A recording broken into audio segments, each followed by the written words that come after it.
Hey everybody, you are tuning in to the CanaryCry News Talk live stream pre-stream. Good job. You did it. We're so very proud of you.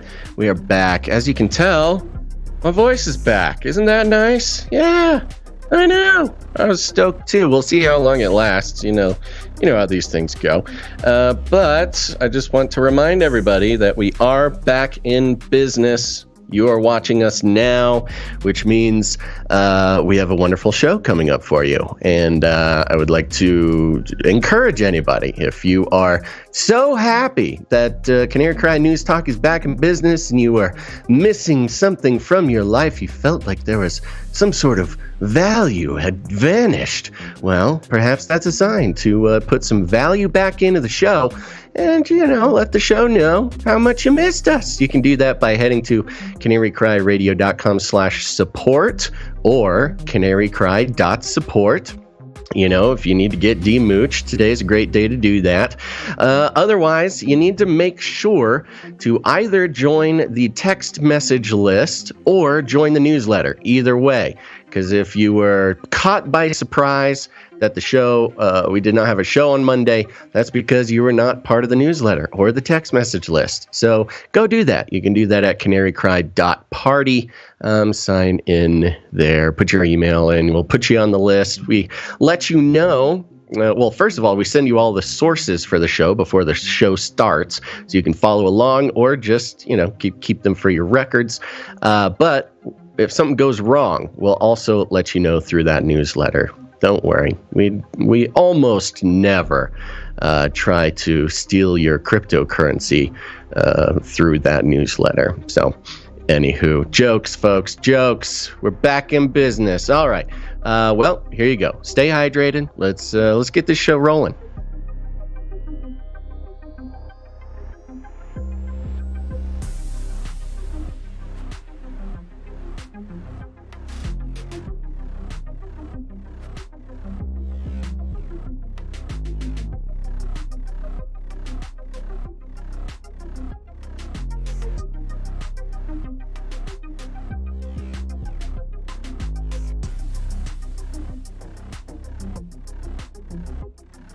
Hold tight, folks. A little bit of technical difficulties here. You know how it is. You miss the show, things get a little rusty. But here's a fun fact for you pre-showers. Look what I can do. Stop. I can play jingles over the music that's already playing. That's right. Basil's got his own jingle board, baby. Woo! I hear that's quiet, so I'm going to turn it up. I'm going to crank it. Look at this. We're doing some sound checks pre-show. Let me try this. Hold on. Stop for 5 seconds. There we go. Back in business. All right, let's get the show started.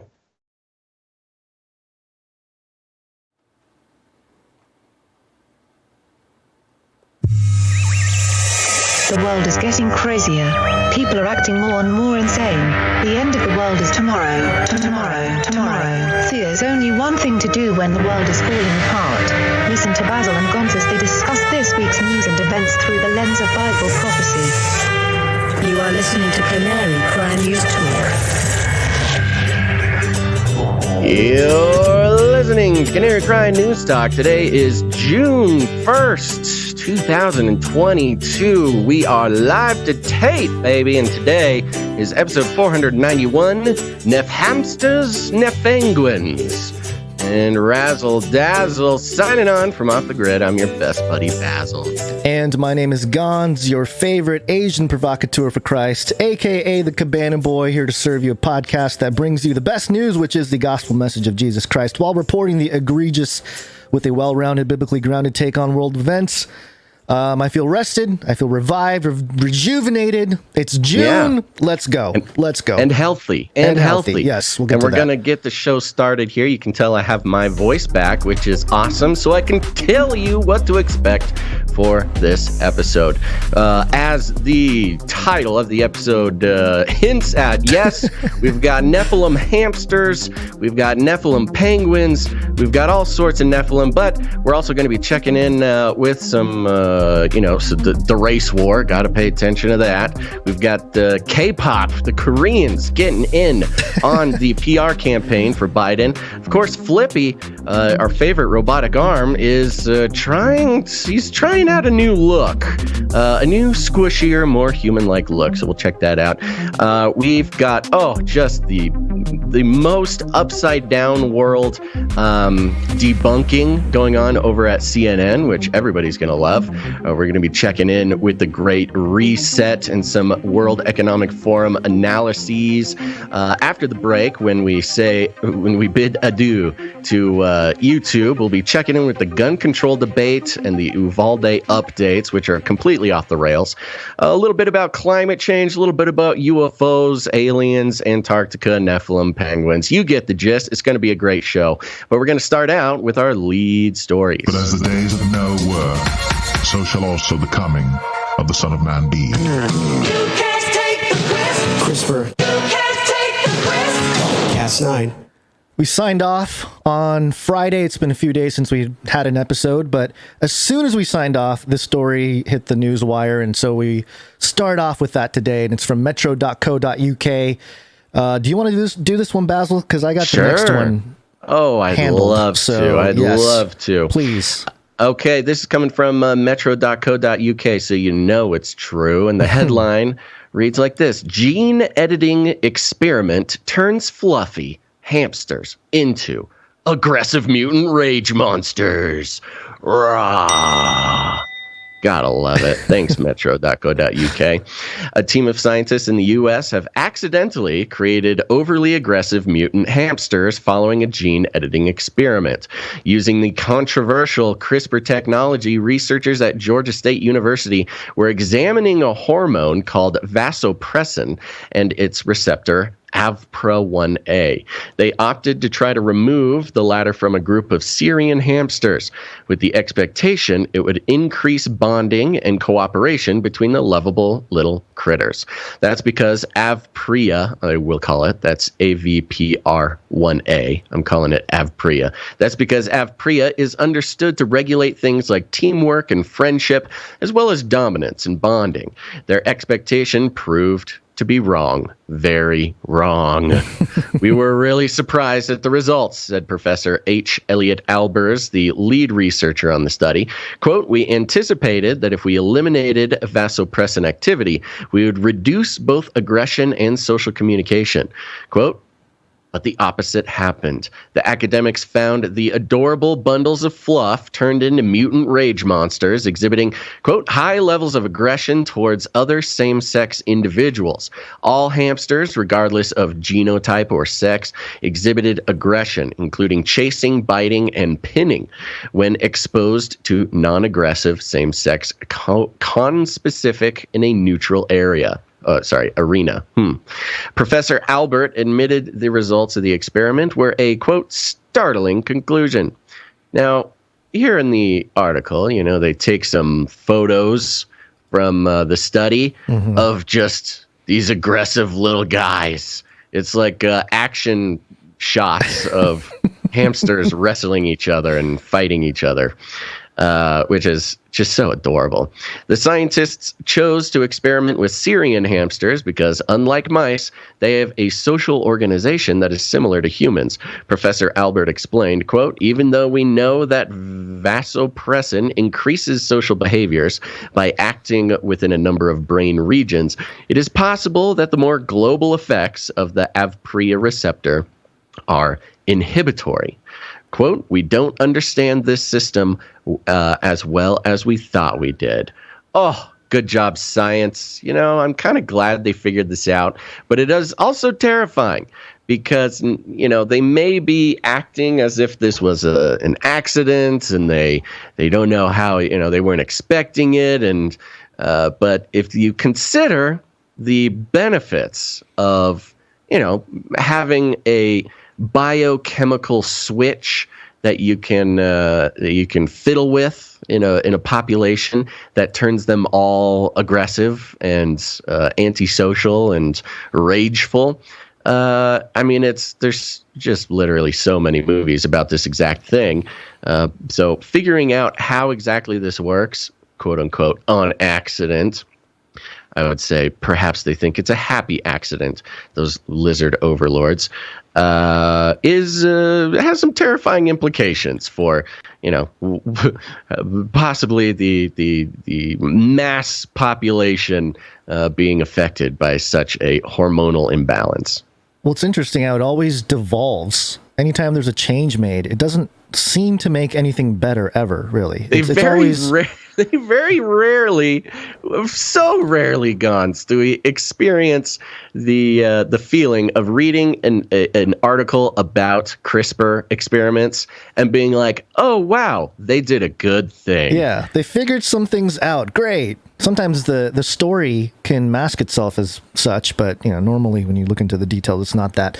But this article, you know, really the story it touches on sort of the backbone of Canary Cry News Talk.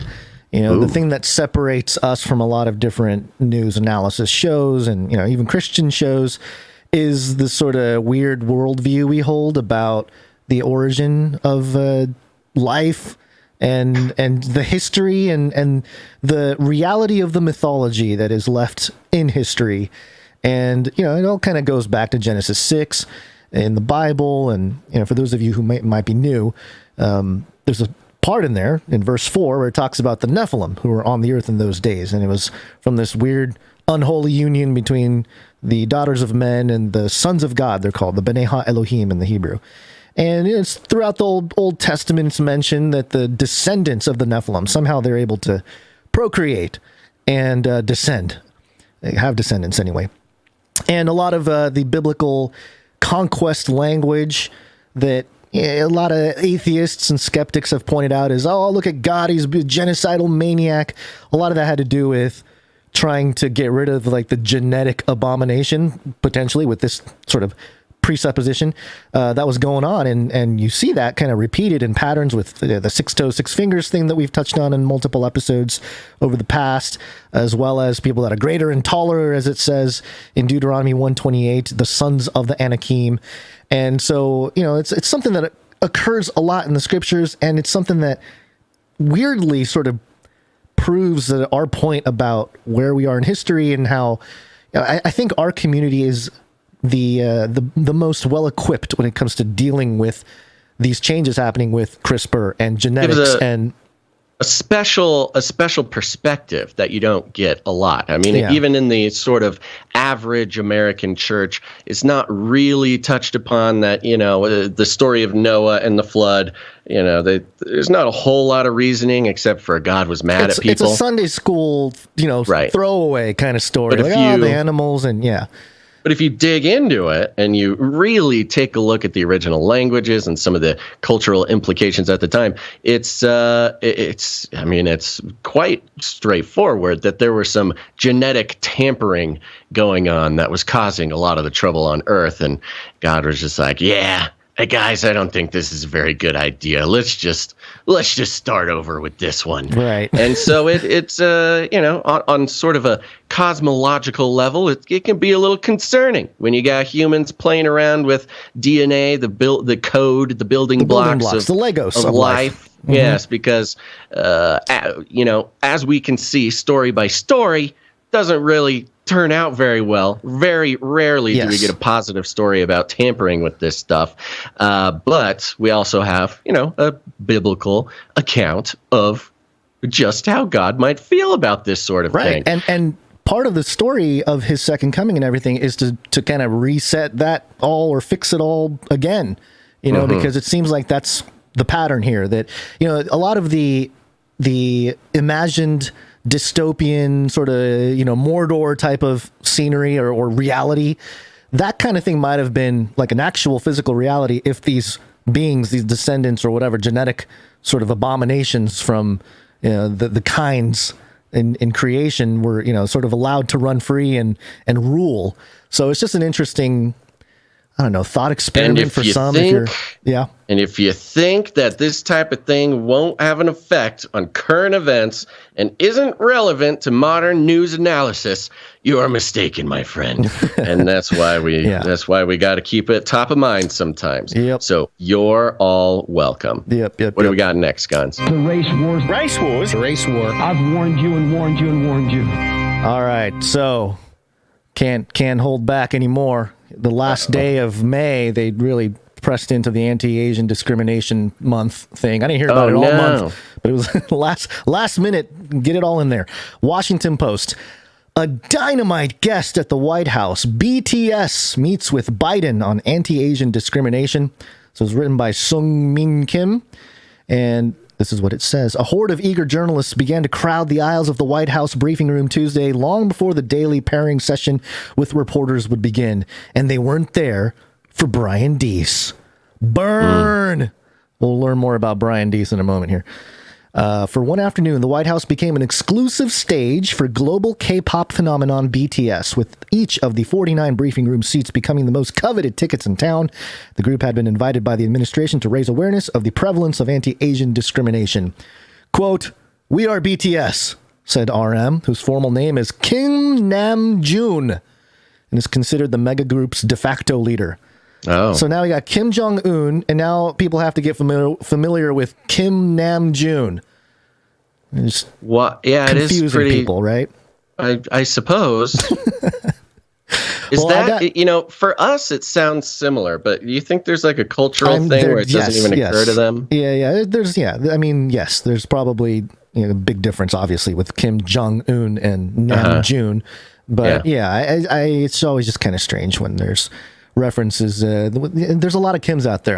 I know a lot of Koreans, grew up around a lot of Koreans. Half of them were named Kim, It's just a name that's very common in the Korean culture. Sure. So, and then it gets into... So look, I'm not a big K-pop guy, but, and I don't know who is a big K-pop person. I don't have a lot of K-pop people in my life. I'm sure we got a lot of closet K-pop fans listening right now. No doubt. And I do want to be educated. Our producers do a good job of educating me about different subcultures. K-pop sounds like a subculture that I would sort of ironically get into and then might find myself a very earnest and authentic fan. That's just sort of the way these things go. Of your life. But for those who don't know, K-pop is humongous. It's a phenomenon bigger. There's almost not an analog to the K-pop phenomenon the Beatles. In the U.S. It's the Beatles. That's what it is. Okay. Yeah. It's like the Beatles, but they're Korean. So maybe you're not a huge, Korean Beatles fan, but they are so... It's almost a religion. Well, we'll get to some things here that really show the state of the world. This whole story, it's not just about the Korean K-pop group coming to the White House. There's a kind of a cultural commentary going on that we'll get to here. But I got some clips here from the actual press conference. We get to see Karine Jean-Pierre in action. The new replacement of Jen Psaki.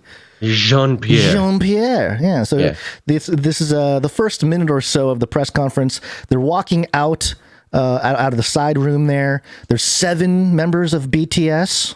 Interesting. And here we go. We get a little glimpse. Oh, wow. Hello, everybody. Good afternoon. So much excitement. I know it's the Fed chair meeting, right? I know. We got Bloomberg. These, I mean, yeah. Forget about me. I know, it's not about me. Okay, so today on the final day of Asian American, Native Hawaiian, and Pacific Islander Heritage Month, I'm excited to welcome some special guests to the briefing room today. Pop phenoms, BTS. Woohoo! While many of you may know BTS as Grammy-nominated international icons, they also play an important role as youth ambassadors, promoting a message of respect and positivity. After this briefing, they will join President Biden in a discussion about Asian inclusion, representation, and diversity, as well as addressing an anti-Asian hate crimes and discrimination.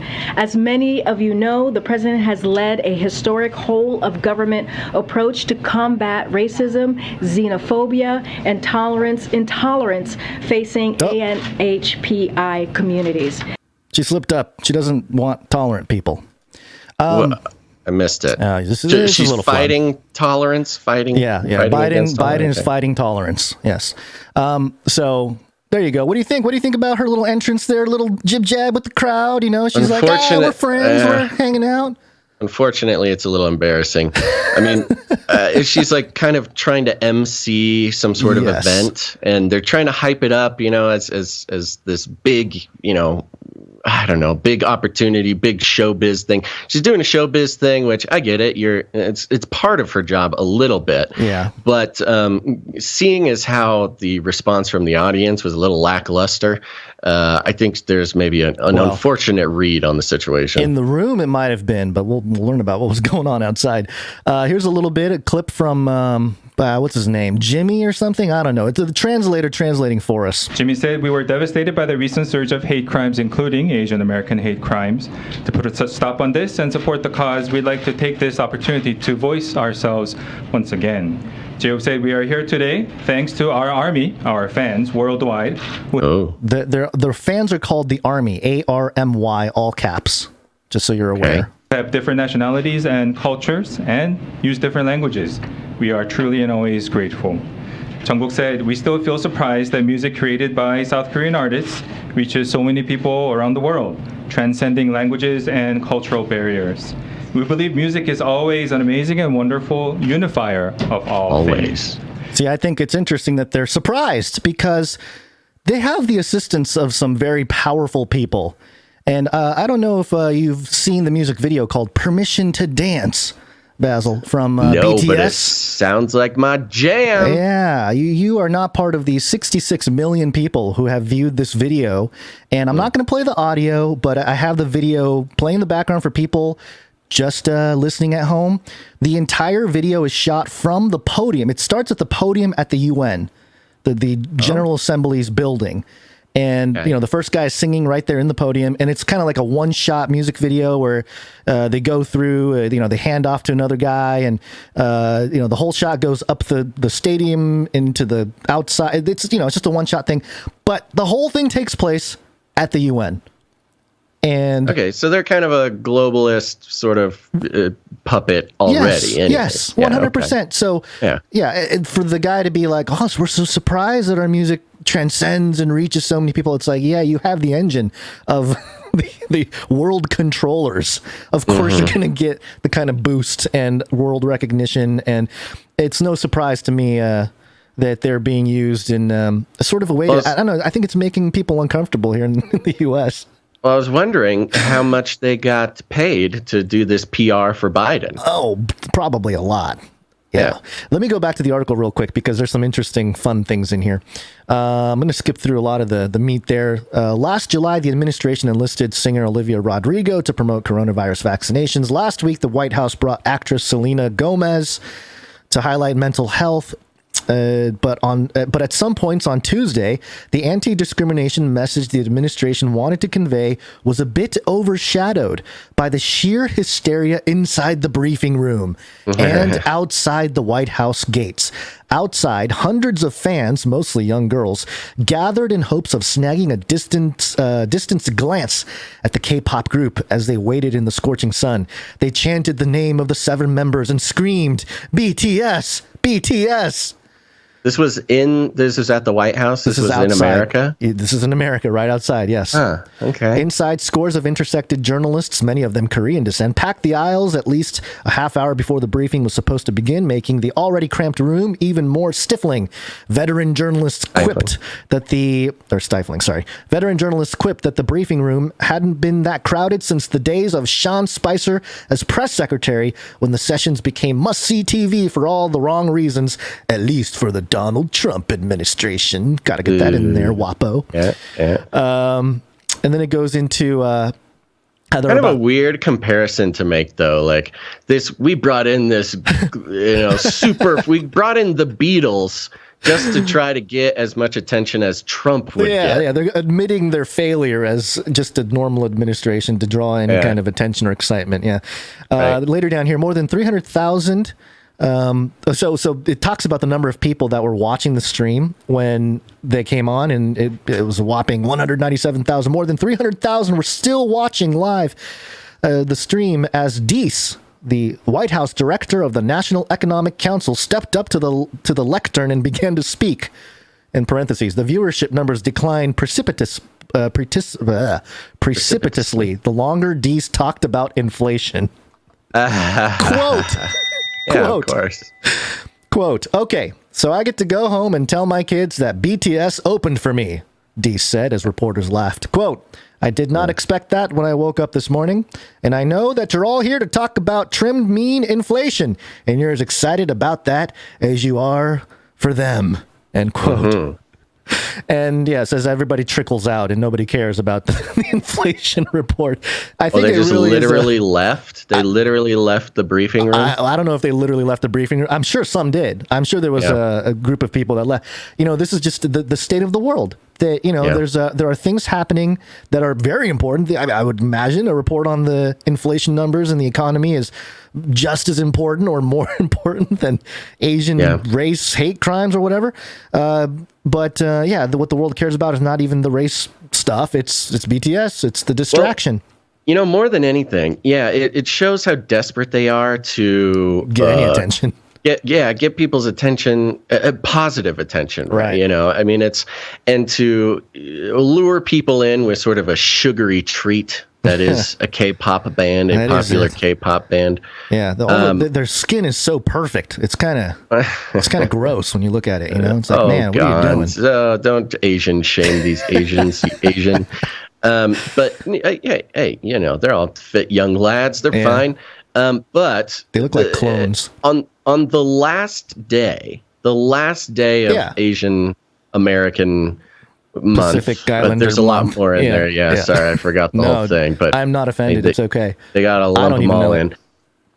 But on the last day, trying to go out with a bang or whatever, make some sort of statement. And I could see their desire to make some sort of big statement on Asian American History Month or whatever, because I had no idea. I had not heard anybody. Nobody's changing their flags. No, corporation is changing their profile pictures or what I would coloring say? Their logo or anything. I had no idea this was even happening. Our listeners and producers who do meetups who hold giant signs of my face are doing more for anti-Asian hate than any of these people over here. I know. Well, anyways, it's just another wonderful example of this administration's sort of desperation to get any sort of positive feedback, and they're again basing the entire thing on sort of the virtue signaling at the last second, virtue signaling to something that, some would argue that they should have been actually talking about real issues. If it is Asian History Anti-Hate Month or whatever, there should have been some actual meat on those bones, but instead we get sort of a flashy, sugary treat at the end of the month. Oh, and they get the numbers too, which is the disgusting part. Is they got the news headlines, they got the attention. So Yeah. All right. Well, I think that's enough about that. There's not a whole lot there. There's a few other Boston Globe headline: lured on dating apps and social media. Asian Americans are crypto scammers' latest target. And it's like, all right, okay. I mean, people that's are interesting. I mean, there's something there. I literally have not heard anything about Asian hate or targeting or whatever. This came out on why May 31st. Why Asians? Yeah, I know, the last day. Yeah, the last day. So they don't care. Anyway. All right. Well, let's take a second, say hi to everybody, Gonz, because it's important that everybody knows that it is Wednesday. Hey guys, know what day it is? It's Wednesday. It's time for the CanaryCry News Talk. Yeehaw! It is Wednesday, my dudes. It is Wednesday, my dudes.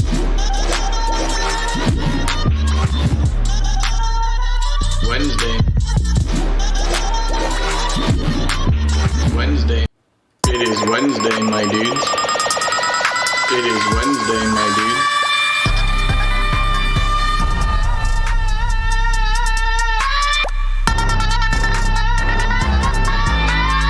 Wednesday, my dudes. Woo! Wow. It feels like forever since we've done a show, man. It's crazy. Missed one show here. And here's an exciting update. We interrupt this broadcast to give you a brief update. By the end of this timely interruption, you will be thoroughly updated. Ooh, I didn't hear That's a button. right, folks. And I hear a jingle. That's right, What's going folks. Oh, yeah, baby. Basil's got a jingle board set up. Uh-oh. Woo! I know. The chaos is about to ensue. And, I don't have a whole bunch of jingles loaded up yet because I literally just finally got it finished or got it up and running before the show. Had to order some adapters to make this sucker work. But that's right. We're going to be upgrading the flow when it comes to jingle playing. The most important jingle, Gonz, that I think I need to have ready for me, and this is the one that everybody starts shouting about in the chat, is when you're missing a jingle and you go off looking for one, we're supposed to play this. Stall for 5 seconds. There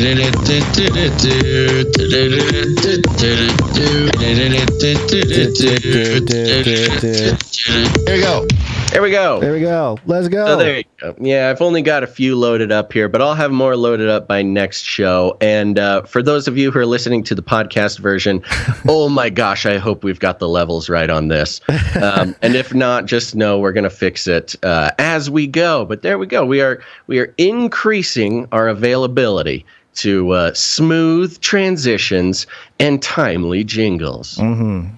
Well, I just wanted to say thank you to all the producers, listeners, everybody out there who prayed for me and my family over the weekend. Got sick. I don't know what from. I don't think it was the Omicron, but just throwing up, not sleeping well, and it went away after a day or so. So it was okay. But it just happened to hit. Quick one. Yeah, it happened to hit. Was it Sunday? I don't even know anymore. I think it was Sunday because Monday we were supposed to possibly do a show, but family matters wasn't going to allow us to do it. And then me, not being able to hold anything down probably affected us as well. So timing wise, everything kind of worked out in that sense. But thank you for your prayers. I feel much better.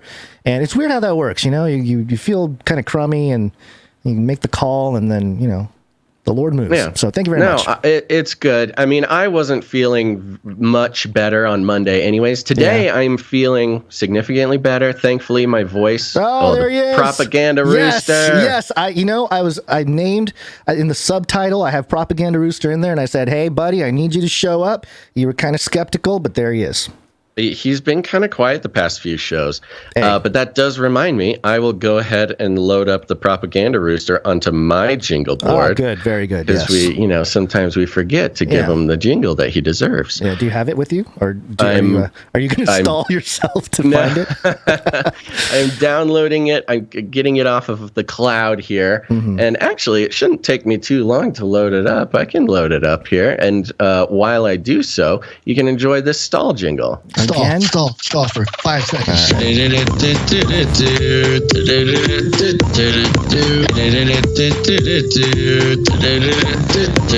you go. And booyah! Oh, it's the full version. All right. Okay. Are we going to play the whole thing? Give it a second. Give it a second. All right.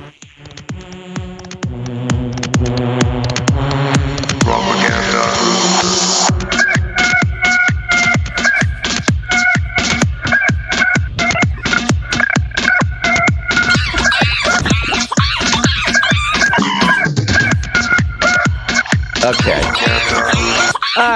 Oh, sorry. I was just can't adding play a layer. a monkey over the rooster. I was just adding some flavor. I thought the rooster can use some harmony.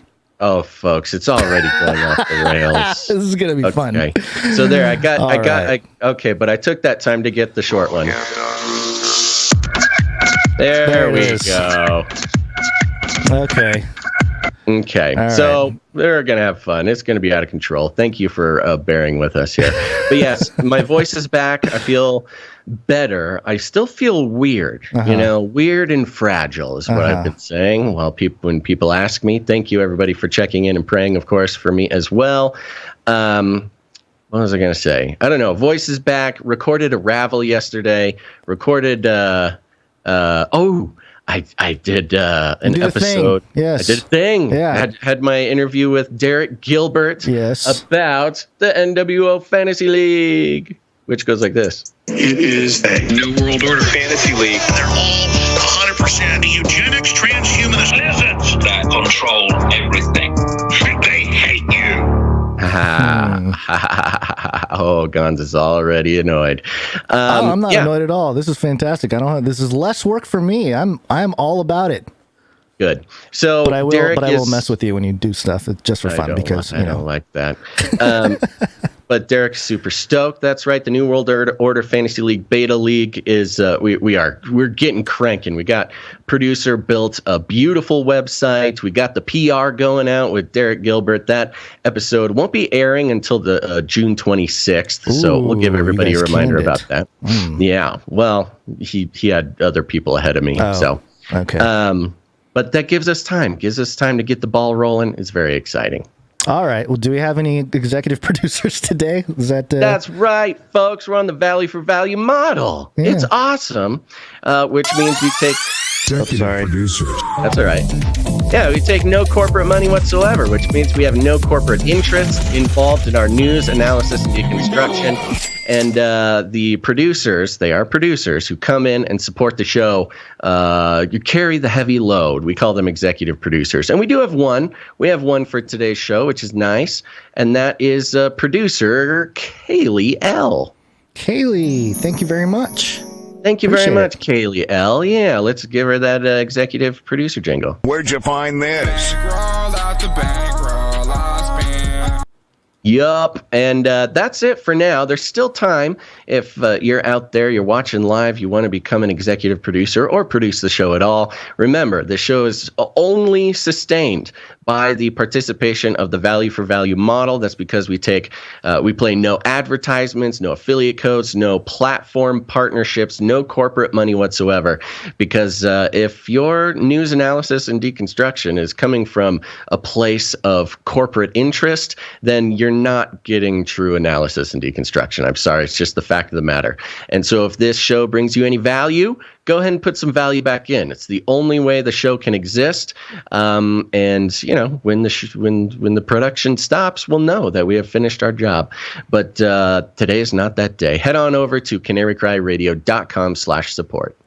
CanaryCry.Radio.com/support. That's when you can grab. That's when you can do, since you're always doing the pitch, I will grab that one. Yeah. And another one that I could grab is it's time for the Flippy update. That's true. Although this one does require video, so it's a little bit more complicated. True dat. Flippy update. Do you want fries with that? That's right, folks. It's time for the Flippy update. Flippy is our colloquial name for the disembodied robot arms that are taking our jobs, enslaving our children, and flirting with our spouses. We use talking about Flippy as a way to explore all the new, fun, and exciting ways that robots are taking over the world and how there's nothing we can do about it. Today, this is coming from ScienceAlert.com. Science Alert, Science Alert, awooga. The headline is Robotic Shoulders May Be the Key to Lab-Made Tendon Grafts. Robotic skeletons designed to look and move like real human skeletons are being investigated for growing tendons strong enough to actually transplant. I'm a little bit of the idea of a robotic skeleton is already terrifying enough. Harkens back to the Terminator, obviously.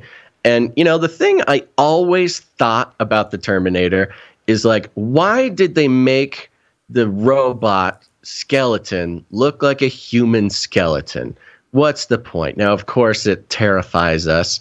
It speaks so deeply to the human psyche and the human soul, making that robot skeleton look like a human skeleton, sort of inspiring death come alive, or a sort of cold, calculated death being marching through the fire, as far as storytelling goes in the Terminator. That plus the inanimate object no longer fiction. Yeah, no longer fiction. No Becoming longer to life. Fiction. It's the alchemy. It's the golem. You've got the robotic skeletons designed to look and move like real humans.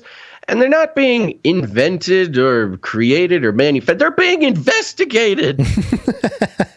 Investigating them. If it's the same people investigating as our current setup over there, I don't have too much confidence. They're investigating them not because they created them, Gonz, but because they came through a time portal, and we need to look at.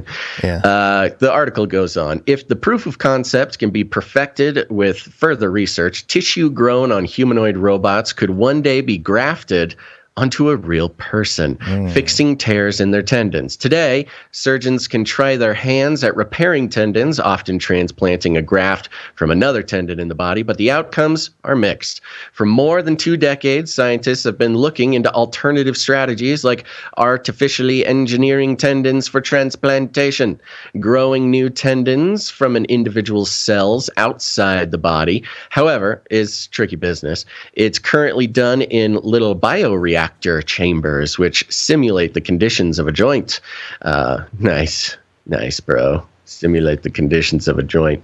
Existing evidence suggests dynamic movement, like stretching and flexing, is key in tendon development, but even the most cutting-edge bioreactors fall short in mimicking the range and magnitude of movements expected of a tendon.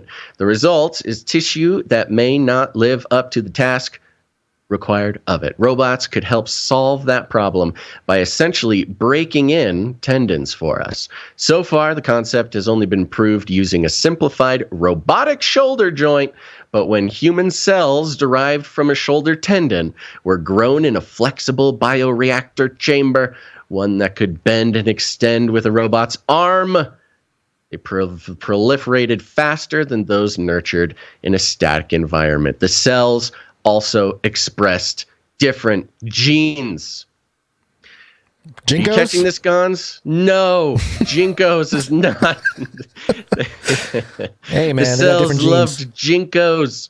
No, they're Wrangler boys. Okay, so to simplify here, in case somebody's kind of missing it within the density of this text here, in order to grow human tendons to be transplanted into humans who need new transplanted tendons, they are growing human cells, human tendons, human flesh directly on top of a moving robotic skeleton. You have human flesh growing over the robotic skeleton.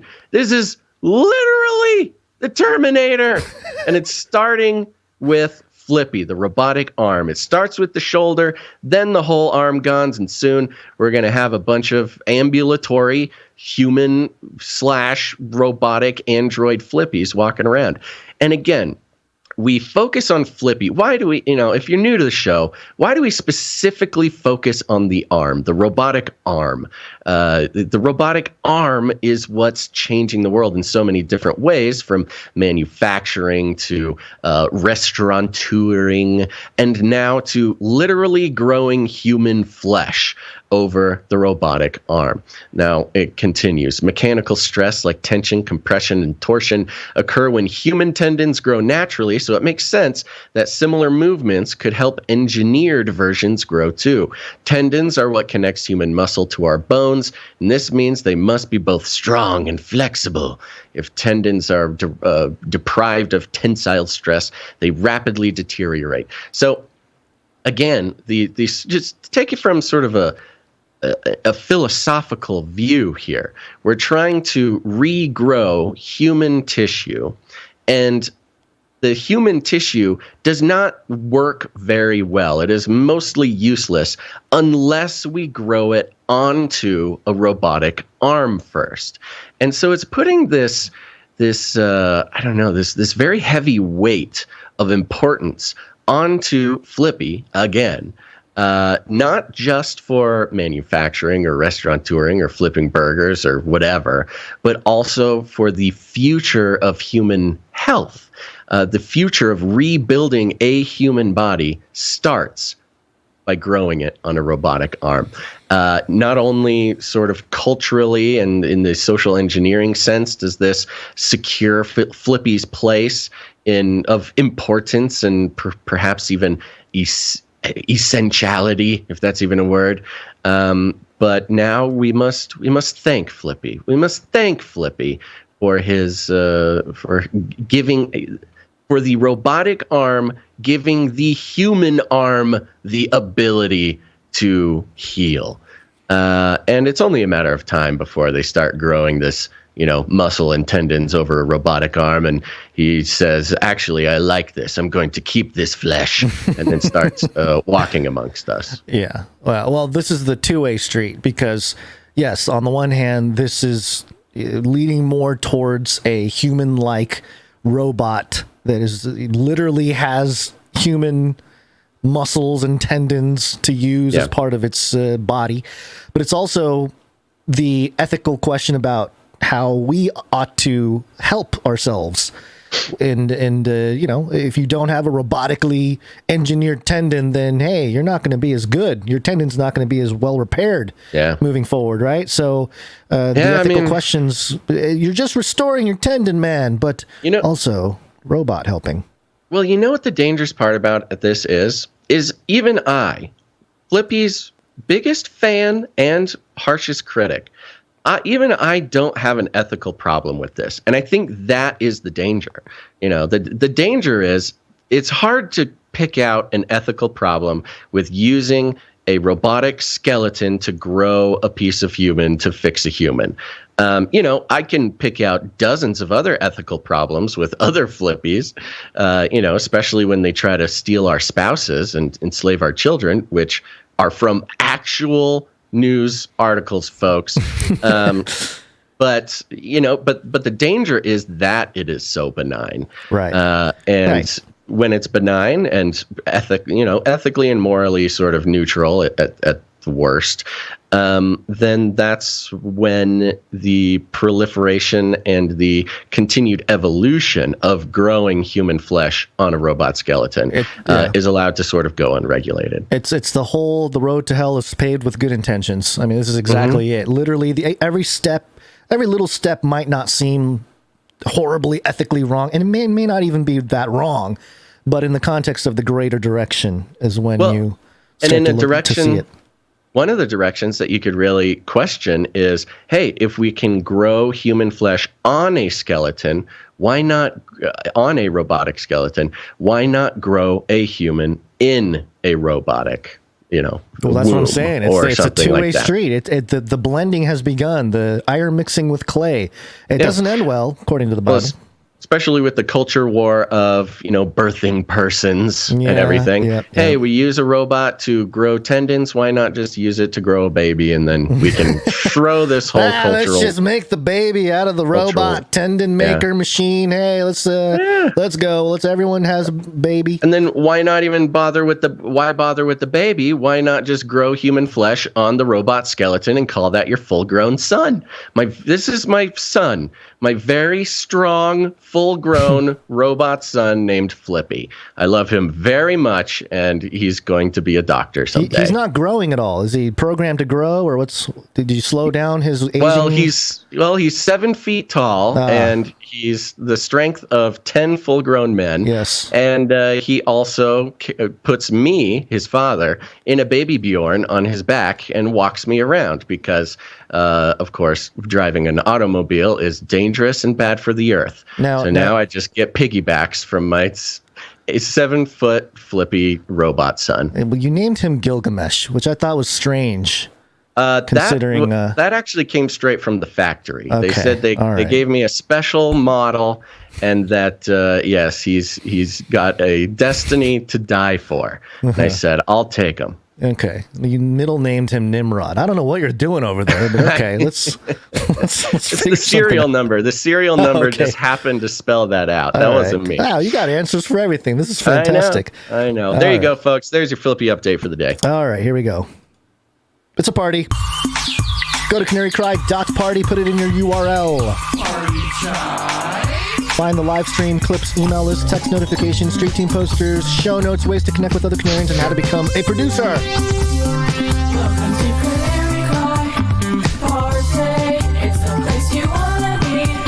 So say, welcome to CanaryCry. Gameplay, CanaryCry.Party.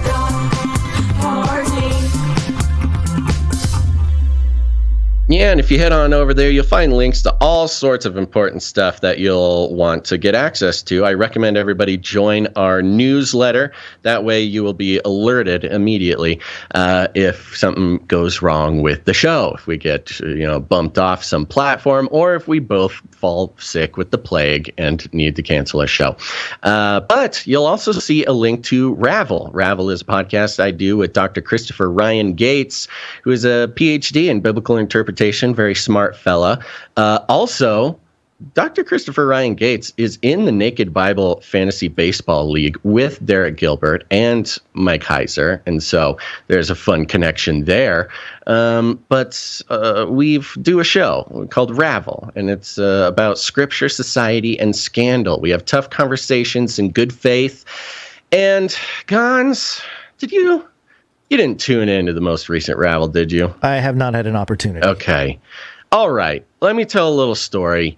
So with the Roe versus Wade things going on, we thought, well, this fits into Scripture, Society, and Scandal. We should probably make a comment on this. But we really I don't believe I have anything of value to add to the Roe v. Wade conversation that isn't added by somebody else. Mm-hmm. And so we kind of thought, well, how else can we approach this topic?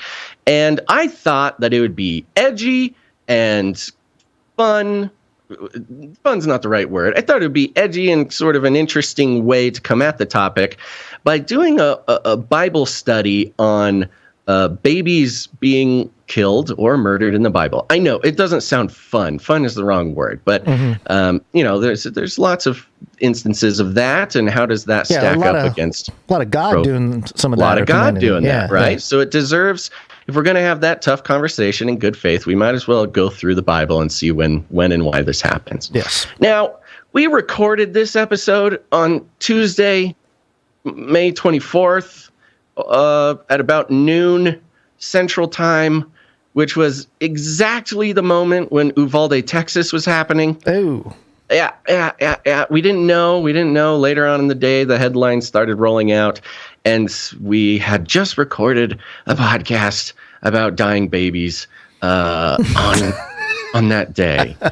And it really was a real conundrum, folks. We had to spend a lot of time and prayer figuring out how to handle this. You're sweating as your finger hovers over the publish button. Oh my gosh, the whole time is just I'm still nerve-wracked about it. But so anyways, if you go check out Ravel, you can listen to our episode about babies getting murdered in the Bible. We do an extended disclaimer. We do an extended disclaimer at the beginning about we tell the whole story. You know, it was really weird. We were recording that episode as Uvalde was happening, and we had no idea. We had no way of knowing. And anyways, go listen to it, and I hope that it's good. I hope it's not bad. You guys have to be the judge of that. It could very seriously be the end of my entire career. So go check it out. That's Ravel Podcast. You can find it on all your podcast players. There are 2 Ravel podcasts.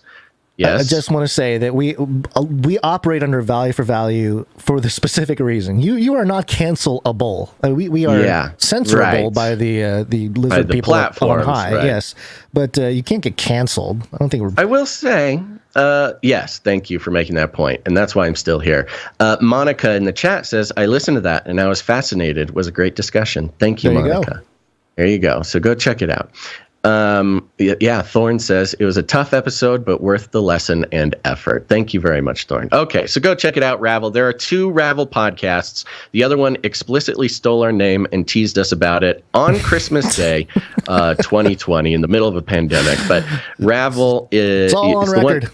It's all on record. We got the paper trail, but it is the one with the cool logo and my name on it. Go check it out. Cool. While you're at it, go follow Canary Cry Clips on YouTube and Odyssey. All of these shows are getting clipped out, short, edible clips. You can eat them and shareable. It's great. Canary Cry Clips on YouTube and Odyssey. And last but not least, join our text message alert system. We'll text you whenever we are going live, and if there is some sort of emergency, if we're not going live, something like that, text the word Canary to 877-740-3226. That's Canary to 877-740. No, 840. No. 740. 877-740-3226. Okay, there you go. Poly. It's Latin for many. Tick. Now suck your blood. Now suck Politics. your blood.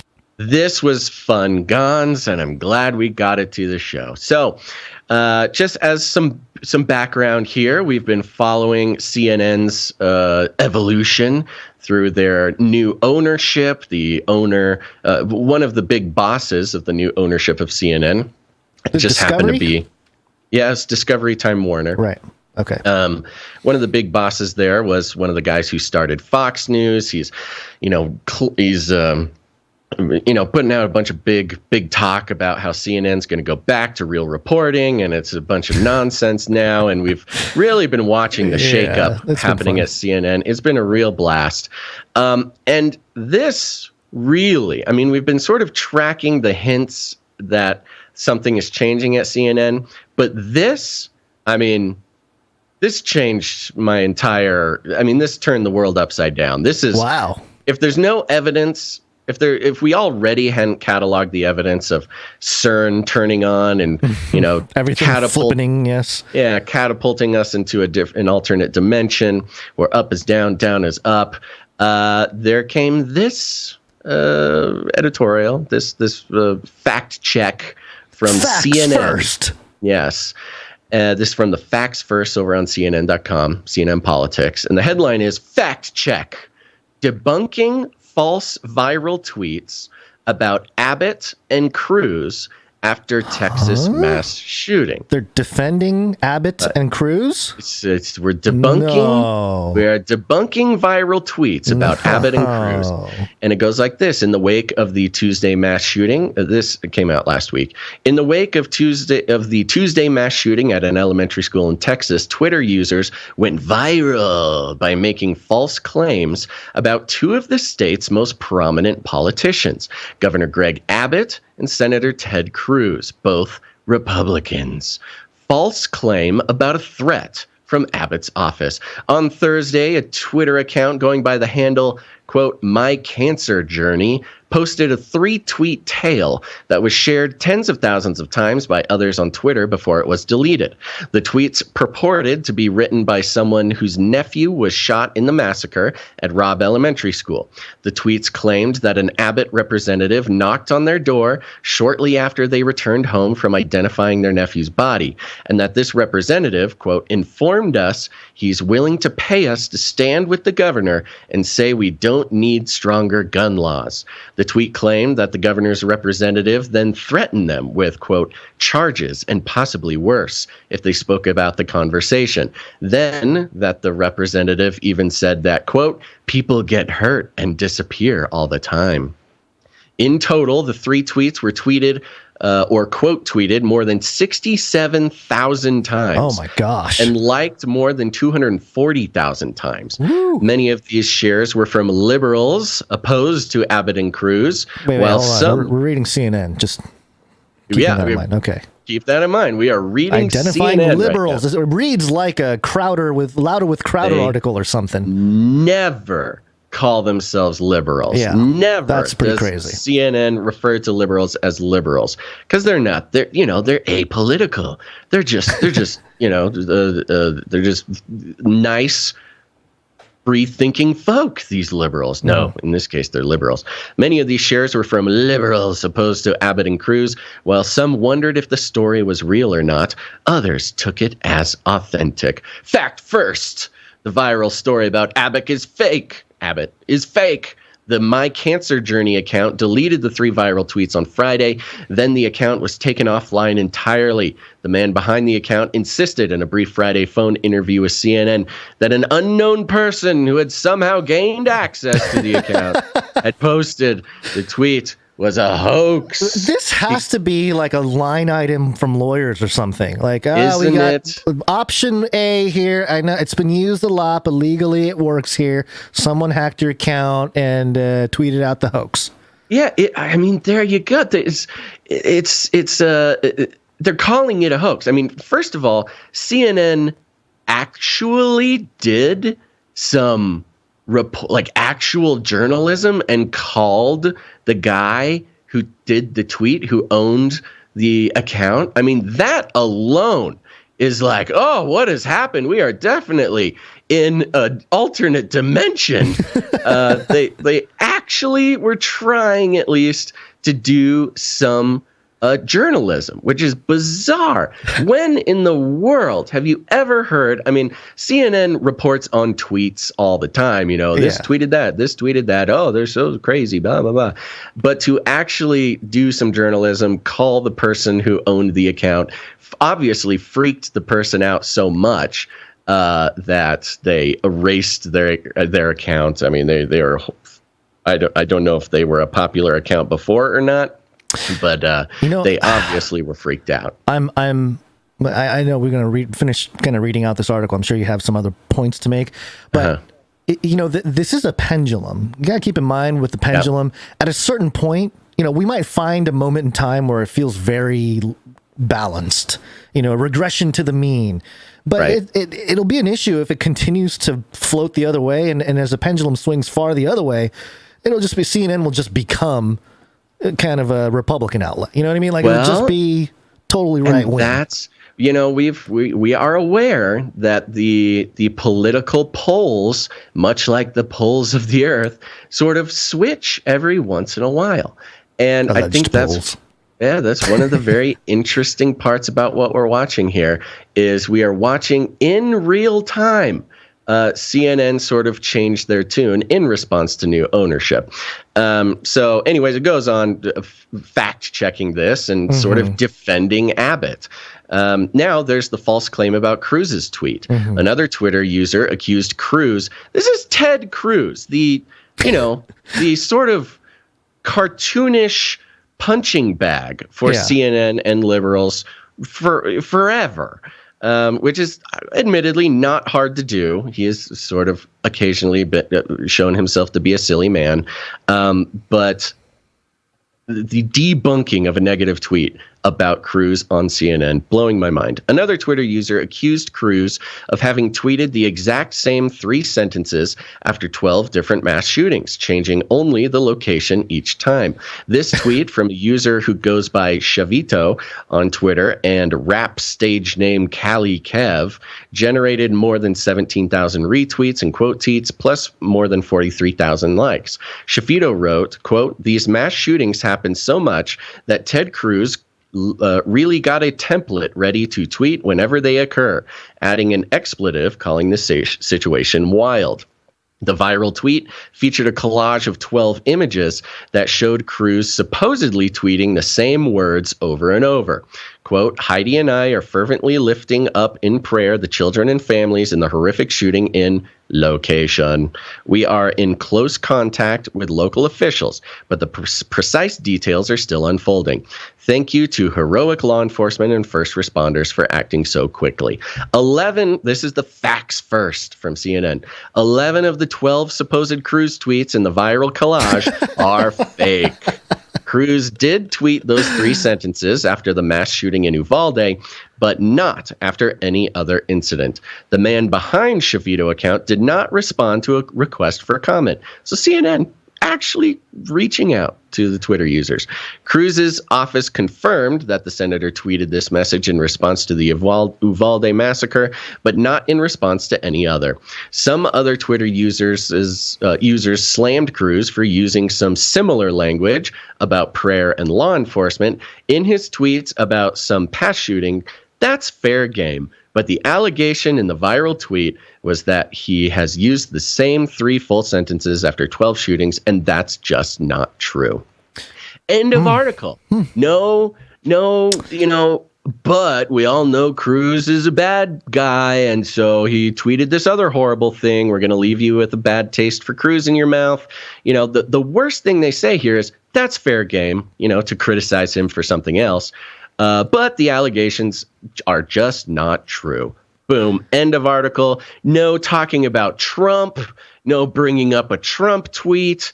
No bringing up, not saying anything good about Biden. Not even mentioning the White House. Their sort of equation, the mind control equation of CNN, has been thrown out the window. And you might not think that this is like the biggest news in the world, but we're not just here to read you the news, folks. We're here to analyze and deconstruct the actual corporate news outlets. And this is a big deal. As far as the big shift with CNN, we are watching it in real time, and even the fact that they didn't somehow connect this to the Orange Man shows that we are in an alternate dimension than the CNN we would have read before. I just think it's incredible. Yeah, it's pretty surprising. I forgot that we were reading CNN halfway through this thing, but it's really, really surprising. The one thing that separates this sort of fact checking, aside from the complete 180, is they actually focused on tweets that went viral and big tweets. Normally when we see fact check and they're trying to debunk from the other way, they'll take like a random account, right? Like with 10 retweets or something. One user posted this, and it'll be some horrible thing, but nobody cares. Nobody what cares. That person Nobody says. saw it. But these 2 tweets look like it actually did go viral. So it does maybe speak to the state of the sort of Twitterverse community of people that move in hives. It's really bizarre. Certain, it is a very small number of people, by the way. It's tens of thousands, but considering the rest of the American population alone, it's a very small amount. A big, the reason why this is, or one of the reasons why this is so sort of impactful to a news analyst is CNN is still talking to liberals. Their core, it hasn't been enough time and a big enough switch to actually, trade out their main demographic. So they are talking to CNN liberals and first of all, calling them liberals to their face, which is weird. But you got to remember, they are talking to the sort of Black Lives Matter supporting Biden voter and talking about Cruz and Abbott and just fact by fact telling them, hey, if you believed any of these tweets, you were deceived. You fell for a conspiracy theory. It's fake news. It's an actual sort of education moment for the CNN viewer, the average CNN viewer. I'm sure they are getting ready to capitalize on 2024, whether there's Trump or not. I think they're setting the stage to be probably, I'm sure they're trying to be the leading platform during the 2024 election.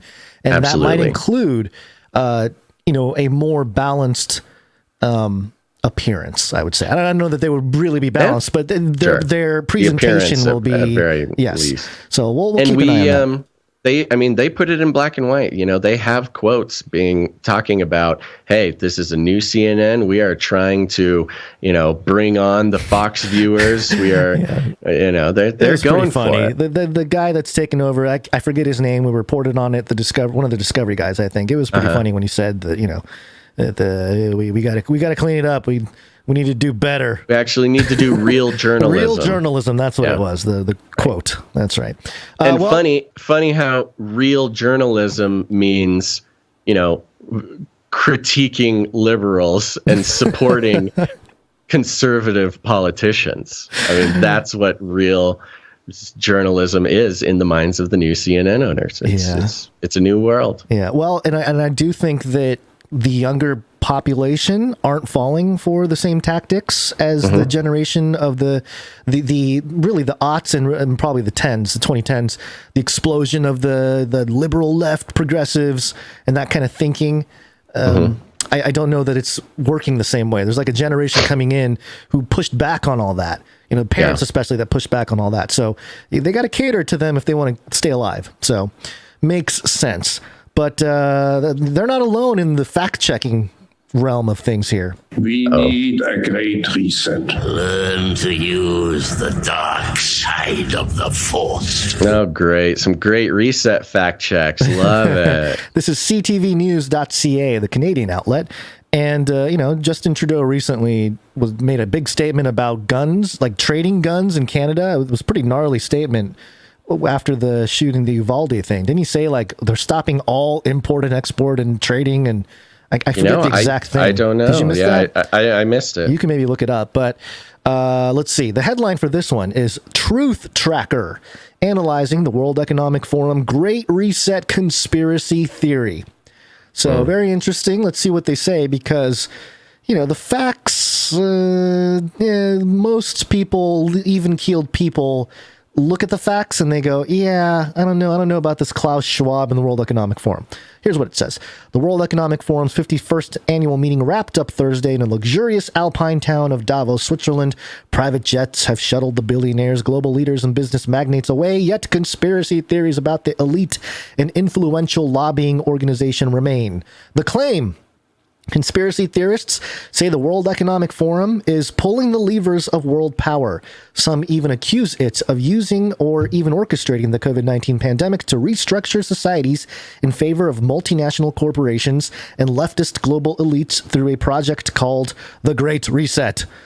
That's not... They always do that, It's like, that's not really a... the only part that's maybe not exact is... orchestrating COVID-19 pandemic. We can speculate and say that, but they didn't publish. Well, they kind of did. Anyway, it's claimed the World Economic Forum's influence extends right to Ottawa and Prime Minister Justin Trudeau's government. Roland Paris, a professor and director of the University of Ottawa's Graduate School of Public and International Affairs, says, quote, "None of these concerns are legitimate," end quote. Continued quote, the WEF... Illegitimate concerns. Yes. The WEF brings people together for discussions, Paris told ctvnews.ca. Quote, "It may have pretensions as an organization that produces policy ideas, but it has little to no influence on government policy," end quote. In Canada, former member of Parliament Maxime Bernier And conservative leadership hopeful Pierre Poilievre has repeatedly taken aim at the World Economic Forum and the Great Reset, accusing it of serving a globalist agenda and at the expense of regular Canadians. Quote, I have made it clear that my ministers in my government will be banned from participating in the World Economic Forum, Poilievre, an Ontario MP, said to Applause in a May 23rd federal conservative leadership campaign video. Quote, work for Canada. If you want to go to Davos to that conference, make it a one-way ticket. But you can't be part of our government and working for a policy agenda that is against the interests of our people, end quote. Okay, so you got some conservative leaders in Canada sort of, I guess, stoking the fire of the conspiracy about the World Economic Forum having influence in the Canadian government. Analysis. While the World Economic Forum has long been subject to legitimate criticisms about global inequalities and elitist influence, such critiques were conflated into full-blown conspiracy theories in June 2020, when the World Economic Forum held an annual meeting under the name The Great Reset. Although short on specifics, an article published that month by German economist, engineer, and World Economic Forum founder Klaus Schwab argued that the COVID-19 pandemic recovery could be used to make economies more sustainable and equitable through, quote, a great reset of capitalism. Quote, I think the reason why it attracted so much attention... this is a different guy, sorry. The reason why it attracted so much attention was partially because of the title, The Great Reset, and because it outlined a program. Robert O'Brien, a professor of political science at McMaster University in Hamilton, Ontario, told CTVnews.ca, quote, I think it was a red flag to conspiracy theorists and to far-right nationalists, end quote. Prime Minister Justin Trudeau then seemingly added fuel to the conspiracy fire in September 2020 United Nations conference by saying the, quote, pandemic has provided an opportunity for a reset and to, quote, reimagine economic systems. Oh, you mean he repeated the lines of Klaus Schwab? Videos, word for word. Videos also emerged online of Schwab praising Trudeau. At Davos 2016, Schwab said of Trudeau, quote, I couldn't imagine anybody who could represent more the world which will come out of this fourth industrial revolution. Fingers weird. During a 2017 Harvard talk, Schwab also declared that Trudeau and more than half of his cabinet were young global leaders of the World Economic Forum, a program that promotes promising leaders aged 30 to 40. Other Canadian alumni include Chrystia Freeland, Jagmeet Singh, Andrew Scheer. Quote, we penetrate cabinets, Schwab boasted at Harvard. So thank you, CTV, for including that quote, because that's the one that gets used all the time when it comes to, hey, I think these guys are trying to control governments, right? Yeah. Angela Merkel, Tony Blair, Emmanuel Macron, Elon Musk, Mark Zuckerberg, and Ivanka Trump have also participated in the program. Again, thank you very much. Conservative MP and former cabinet minister Michelle Rempel-Garner was named a young global leader in 2016 and later attended a World Economic Forum meeting in Davos in January 2018. In February 2022, Rempel-Garner responded to ongoing harassment from Canadian conspiracy theorists with an op-ed titled, quote, I went to Davos. The World Economic Forum is not running Canada. And in it, quote, the WEF is certainly elitist, but to my eyes, it fell short of being a cabal bent on global domination, Rempel-Garner wrote. Quote, and as much as I do not support Justin Trudeau, I would wager a safe guess that Canadian electoral politics and personal ambition have much more impact on his policy decision than Klaus Schwab, end quote. So the very person as part of the young global leaders defending the World Economic Forum, no surprises there. David Black, an associate professor of communication and culture at Royal Roads University in Victoria, BC, described the World Economic Forum meeting in Davos as, in quote, an elite talking shop. Quote, is the WEF a body with intellectual influence and an opportunity for elites to network? Yes, Black told CTVnews.ca, quote, it is in the business of control. Is it in the business of controlling sovereign governments around the world? No, end quote. Right. And I point out the word controlling. Yes, yes. Straw man argument. You know, World Economic Forum isn't controlling anything. Yeah. They're not writing policy. Oh no, it's just a club that like all the world leaders are in, and they get together and talk about, how they're the future of humanity and the changes they need to make, and they all agree to head in one direction, and they do. But Klaus Schwab doesn't have some sort of authority over them. He just talked about how he's penetrating governments, and Trudeau repeats his lines. I mean, I'm not saying that they're in control, but certainly influential. No, it's a sad attempt. Yeah. Who was the one who said that? This is David Black, Associate Professor of Communication and Culture at Royal Roads University in Victoria, BC. Yeah. Okay. Gotta love the intelligentsia. Yeah. They love it. And it goes through another conservative MP, and they kind of quote him. And at the end here, conclusion from ctvnews.ca. An argument can be made that the World Economic Forum is elitist and detached, but there's no credible evidence it controls world governments. Quote, the current wave of conservative populism argues that such institutions seek to manipulate public opinion as well as control the wealth and political power of the average person to elites' advantage. Black from Royal Roads University explained. They love this Black guy because he gives them the stuff they want. Quote, in effect, such institutions are imagined as kind of a secret, unelected government. You are unelected, by the way, people there at the WEF, and the real and unaccountable centers of power in the world. Well, you are, but okay. Quote, it's a forum for discussion, No decisions are taken there, O'Brien said of the World Economic Forum. This is a different guy, O'Brien. You really have to... Hold on. Okay. Finish the last quote here. Quote, the only people who should be afraid of it are people who are afraid of the exchange of ideas. Oh, so there you go. If you're against the World Economic Forum, you're against the idea of exchanging ideas. Exchanging ideas. It's so funny because it seems so obvious. You read it, and it's so obvious that you're just trying to slither around. But if that is your bias already, that is a rock solid, a bias reinforcing article. Oh yeah. Because you get to address the strongest arguments that are made, or one of the strongest arguments, in a nutshell, which is the Klaus quotes and all the stuff he said about Trudeau and Trudeau repeating him. There you go. Sorry.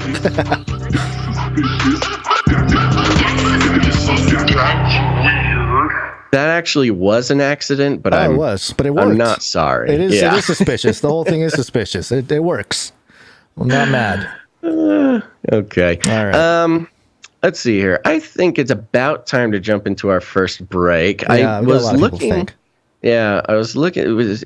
Ghislaine Maxwell is trending again on Twitter, and I was trying to see why, if there's any news on that, because there has not been much news recently. But people are just trying to say, hey, if we paid so much attention to the Johnny Depp trial, why not pay attention to Ghislaine Maxwell? Yeah, well, it seems like the Johnny Depp thing is for that too. Like, it's not just the distraction, but also the distraction counter distraction arguments celebrity. That can be made. It's the wonderful, beacon of light that the moths can flock to. It feeds instead both sides of the divide and conquer, so to speak. Indeed. Although it is having an interesting effect on the culture war, as far as the Me Too movement, the Believe All Women movement. Is a lot of that stuff still kicking, or is it kind of falling apart? It was reignited because of the Amber Heard Johnny Depp trial. Mm-hmm. And in the sort of pure sense, or is it kind of? No, it's just bringing up those topics. Sure. There were some actual sort of Me Too organizations who came out in support of Johnny Depp, because Amber Heard obviously is making a lot of it up. What's so sad? I mean, we have not been following it. We don't really care. Follow it at However, it started taking over like all the social media stuff, of course. And so I started watching some videos on it and stuff just in my spare time.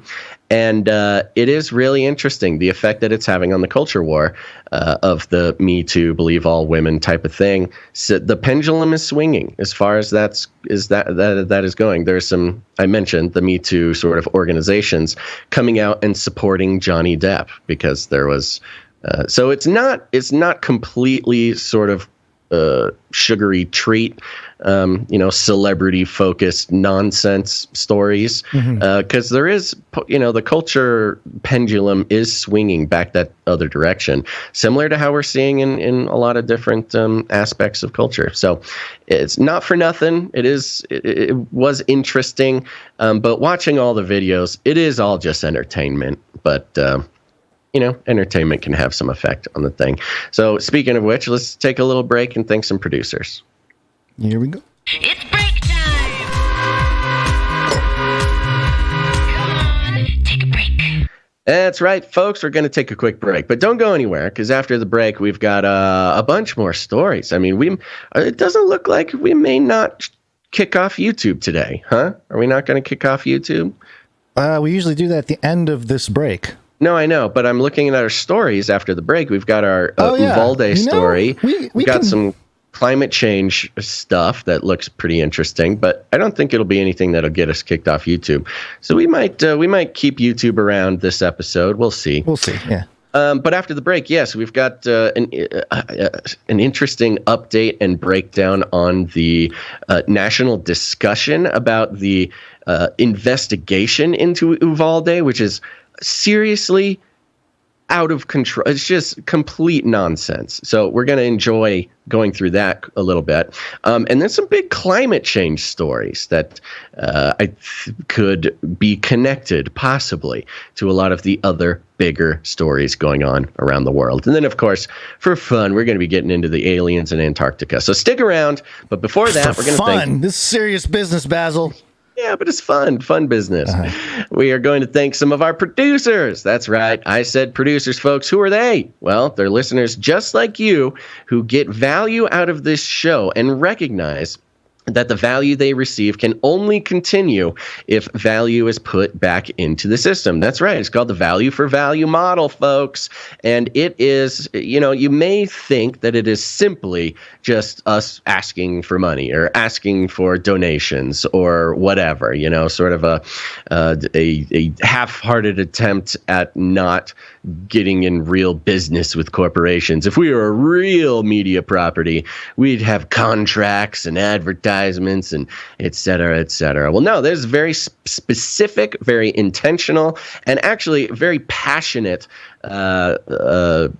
rebellion against the monolithic monstrosity, the principality that rules over not just corporate news, but also the internet. Content generation in general has been being collected under one monolithic banner called advertising. And if it's not advertising, it can take the form of affiliate codes or platform partnerships or whatever. But the fact of the matter is, that the way that the system is set up, this worldly, earthly economic system is set up in a way to convince people like Gonz and I to that if we desire to make this our full-time gig, which it is, then we must bend the knee to the idea that you, dear listener, are a commodity, that we need to harvest as much of your attention and your trust as possible,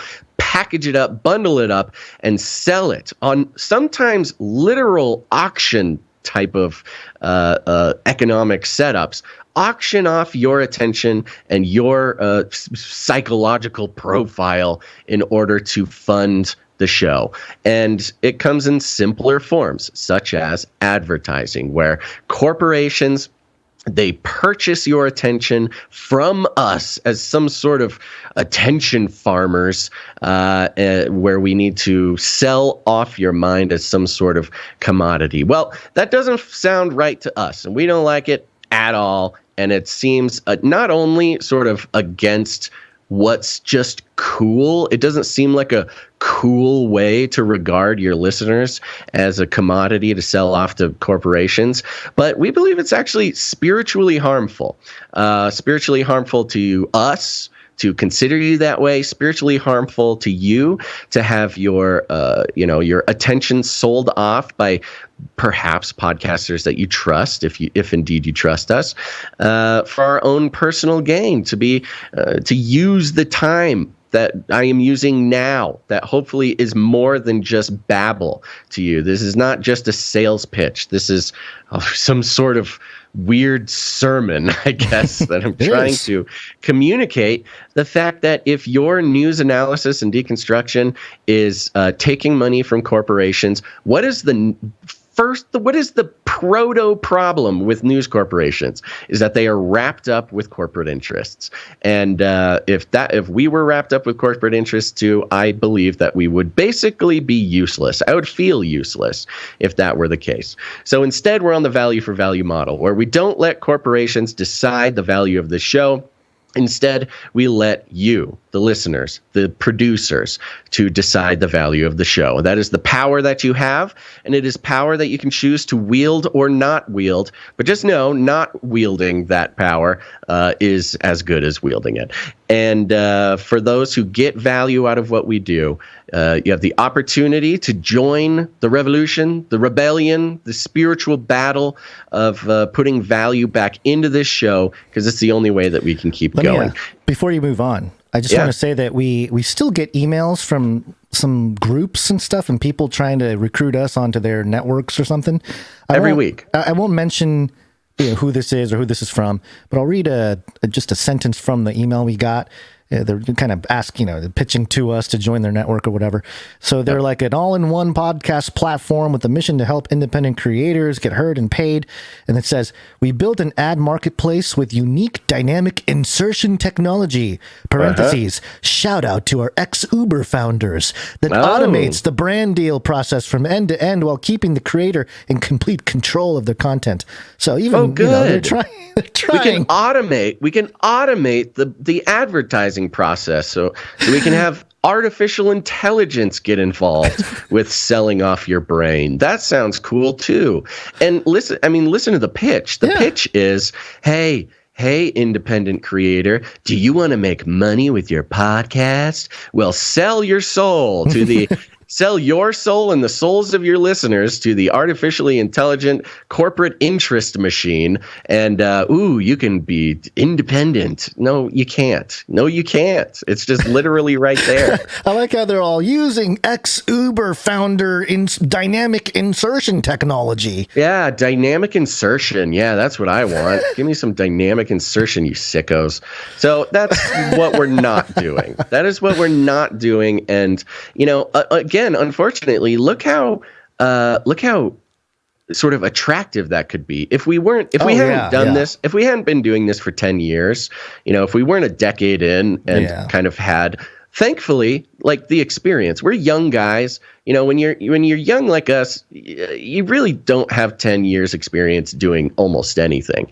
It's only because we started so early that we're able to identify that. But if you're a new podcaster, say you were a new, even just call them, Christian worldview news analysis and deconstruction podcast, that could sound very enticing. Like, oh, it's automatic and we can make money and Uber. Oh, the Uber guy's there. Then it must be the Uber good. Guy did it. And it's just. It's unfortunate. It's a trap, gets you in the system. Once you get addicted to that corporate money, then you'll do whatever you need to do to stay on it. And that's why we don't touch the stuff, folks.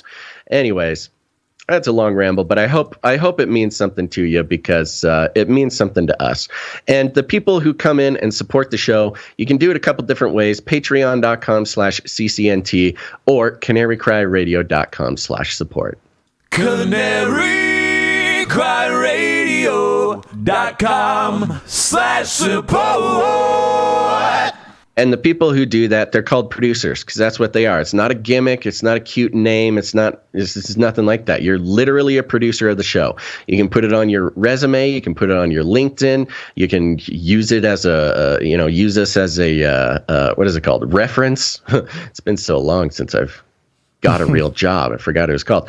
A reference, give them our email. We'll vouch for you. It's a whole thing. And we're going to start out with our executive producer because our executive producer is someone who is carrying a heavy load for the rest of the producers who maybe weren't able to come in this episode. So let's hit that executive producer thing. Here we go. Producers. That's right. Remember, folks, thank God. Seriously, stop for a second and thank God for the executive producers because they carry this show a long way. And today's executive producer, we mentioned it before, and that is executive producer Kaylee L. Thank you, Kaylee L. Thank you very much, Kaylee L., executive producer. I don't think we had any others come in. And Kaylee L., let me just check her amount. It's a nice round number. So for those of you who need a reminder, if you come in with a nice round number, then that is you telling us that you would prefer that we do not read the amount. If you'd like us to read the amount or don't mind us reading the amount of your producership, put a funky number in there. A common one is to do like 33 cents, make it mean something that'll tell us that you don't mind if we do that. We got a note from Kaylee. Thank you, Kaylee L. Kaylee sends a note that says, "Thank you, Basil and Gonz, for faithfully sharing news and analysis with us each week. God is good." Amen. God is good. Amen. Executive producer. Hallelujah. Kaylee L. Where'd you find this? That's right. Thank you. All right, let's talk about the supply drop real quick. Supply drop. Oh, what happened? Here we go.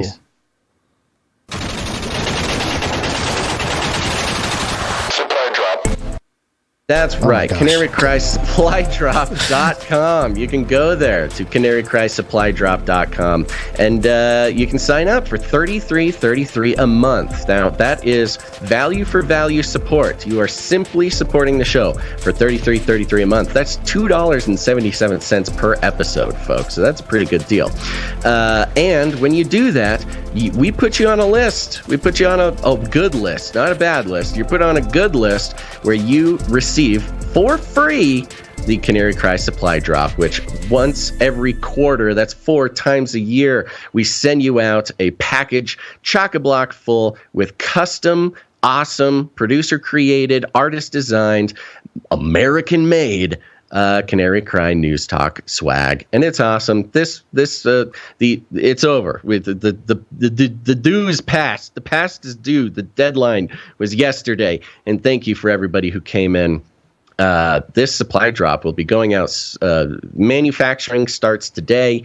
Supply drop going out at the end of the month. You'll be receiving the Tweet Hungry Boys apron, the Canary Cry Challenge coin, and a bunch of other cool stuff. And I want to thank a few of these people who came in at the last second and helped us hit our goal where we can upgrade the challenge coin to a copper coin. And I'm very excited. And I'm going to thank them now. Are you ready, Gonz? Ready to go. Okay. Thank you to supply dropper Renee K. Renee K, thank you very much. Yeah, Renee K gets the prize. She's the very last person to make it before the deadline. Slid under before the stone rolled close. That's right. Grabbed her cool hat before the door closed. Carol F. Carol F. Thank you very much. Carol F. Thank you to IVE. Thank you, IVE. Marishka K. Marishka K. Yeah. Is this hold on, my little magic thingy is not going off. I have a daughter trying to talk to me. This is all ladies?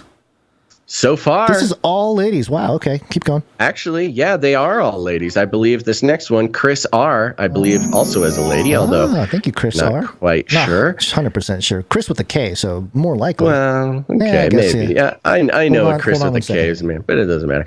Next up, we got Catherine S. Catherine S., thank you very much. and Nicole B. Nicole B. Whee! All right. That's a great lineup right there. Thank you. I think it's all ladies, perhaps with the exception of Chris.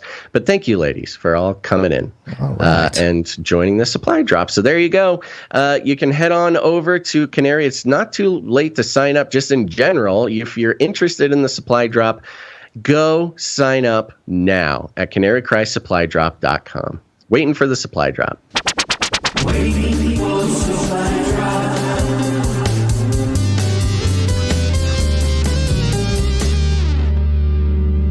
Okay, but we got a few more producers coming in, and we're going to thank them now, starting with producer Billy, not Gates. Billy, not Gates. Thank you very much. Billy, not Gates. Let's see. Was Billy, not Gates come in on... trying to see here. You know, when we take a break, I have a little bit of a problem catching up with these streaks. But look. Billy, not Gates, thanks you for coming in. I don't think you're on a streak, but Billy, not Gates came in for 7777. And, a fanny pack full of sevens. Appreciate that. And a note here that says, hey, guys, I sent a donation a couple of weeks ago under my name, Billy. You made a great joke saying Billy, not Gates. So I have decided that it will be my new username from now on. God bless you both, Billy, not Gates. Thank you very much, Billy, not Gates. Billy, not Gates. Appreciate it. Mm-hmm. Next up, we've got producer Christopher B. Christopher B. Thank you. Yeah, now Christopher B comes in for 3333 Illuminatus. Why didn't it play? The button played, everything. Oh my gosh, man. When I get my jingle board all filled out, this is going to be a whole new experience, folks. Illuminatus! There we go.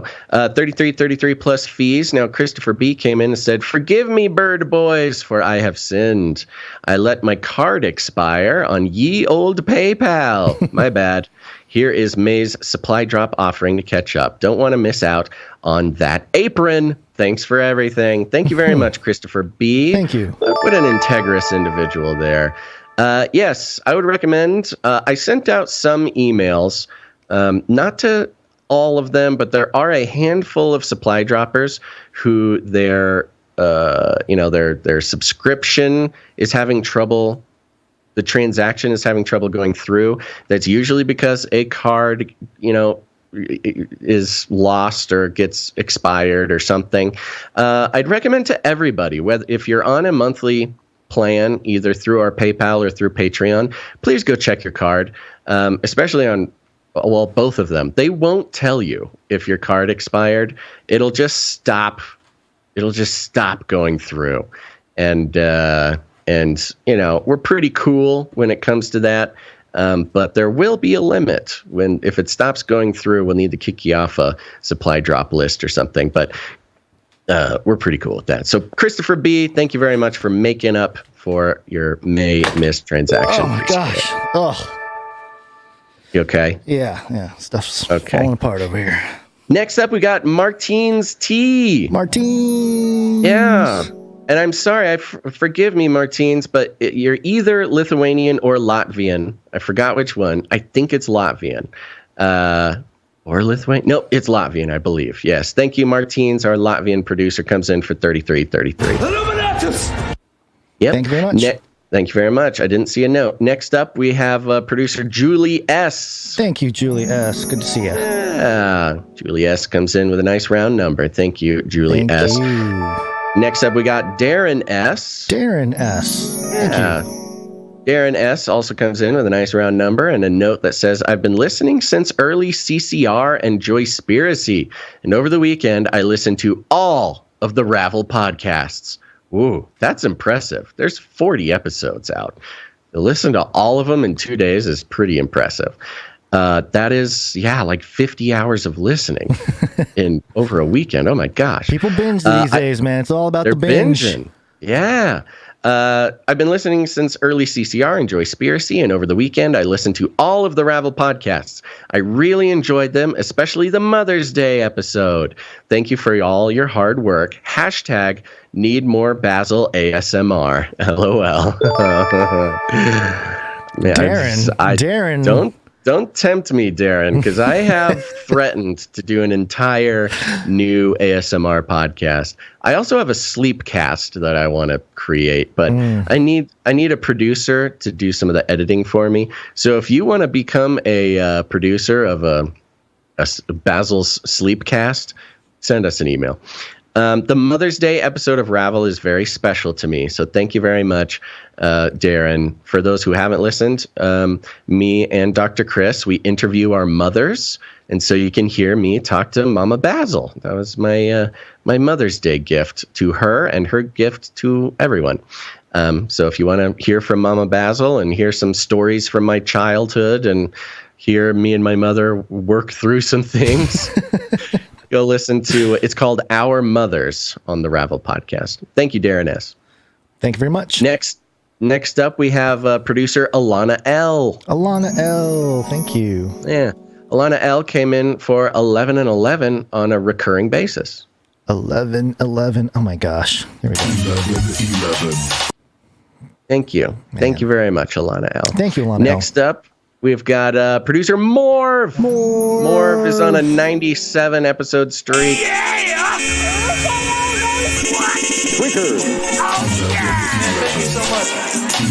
That's right. 2 of them. Yeah, came in a few times. Thank you very much, Morv, for all the 11 and 11s. Appreciate it. Means a lot to us. Next up, we've got producer Sir JC, Night of the Techno Squatch, on a 109 episode streak. Oh, yeah! 1001. Amen. That's right. Comes in with the 1001 and a note. Hey, guys, sorry I'm late. Everyone is surviving this. Oh, hope everyone is surviving this dreadful heat.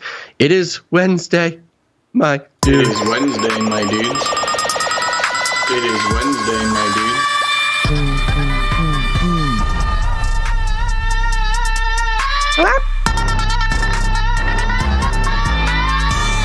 Man, the lag makes it. Every time you do something, there's a lag on my end. So yeah.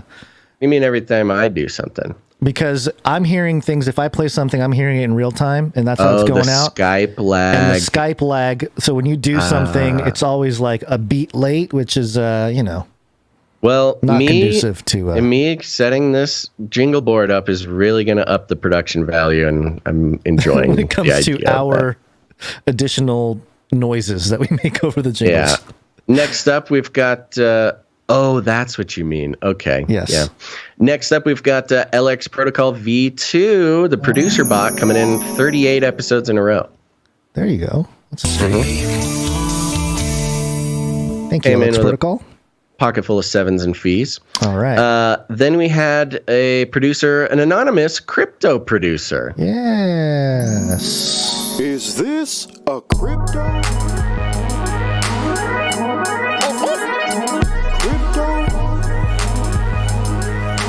I look like I know what a crypto is?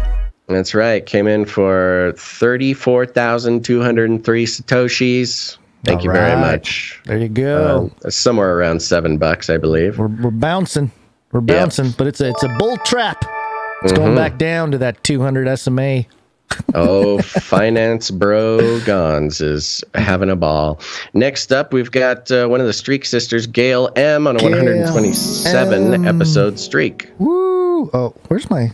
Oh, here it is. Okay, there we go.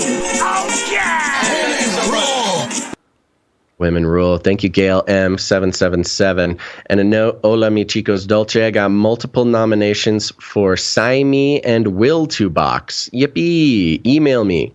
Okay, Gonz, will you pop this in the chat in case Sci-Me and Will to Box are in the chat? Okay. This is for Gail's gratitude grab bag. We're gonna give them the email Canary Peeps, Peeps at yahoo.com.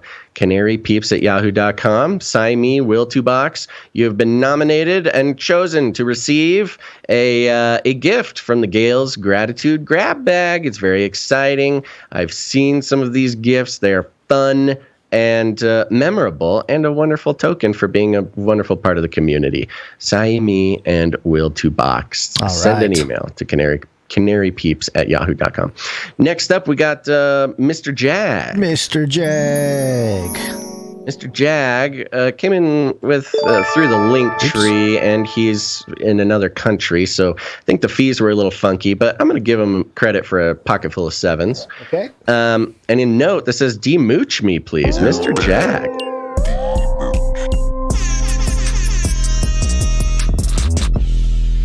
There we go, Mr. Jag, a wonderful, prolific artist for the show, but I guess this is his first financial producership, and he's demooched. You did it, Mr. Jag. Thank you, Mr. Jag. Appreciate it.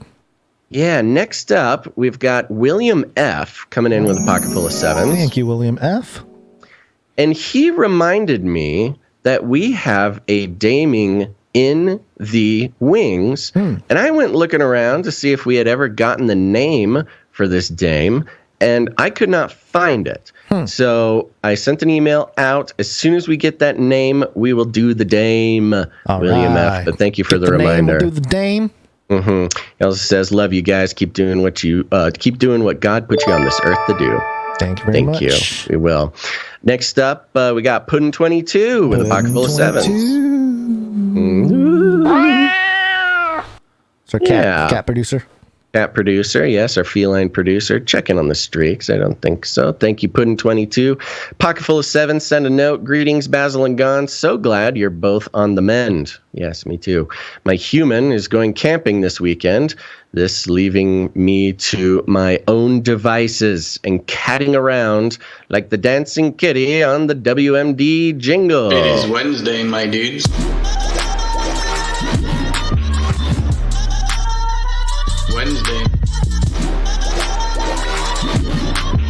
Wednesday. Is there a dancing cat on the WMD jingle? Yes. Today, our GIF for today was Yay Wednesday with the dancing cat for those viewing the show. That's fun. You know, there's a lot. You don't pay attention to the things I do over here. No, there's a lot on the video. You always give me a hard time for not pressing buttons on time, but there's other buttons to be pressed. Yeah, you know, I'm over here doing a show, but I'm not always looking at the monitor, but I do like some of these touches you're doing. Blessings and meow, meow, meow, Puddin22. Thank you very much. And I believe that concludes our list of financial producers who came in the amount of $7.77, which entitles them to have a note read on the show. We got a few more to thank, and I will thank them now, starting with Jonathan F. on at least a 2-episode streak. Thank you, Jonathan F. Yeah. Next, we've got Sir Case of the Shield Knight, the streak, on a 162-episode streak. Oh, yes, they call him the street. And my chimes are really slow today for some reason. Yeah. Like, it's just not happening. But maybe I should give you my thing, my jingle thing, see if it works. Next up, we've got the streak, Sir Scott Knight of Truth. He came in a couple times since last time we did a show, 152 episodes in a row.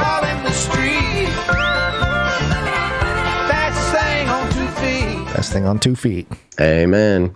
Next up, we've got the other streak sister, Veronica D, on a 127-episode streak.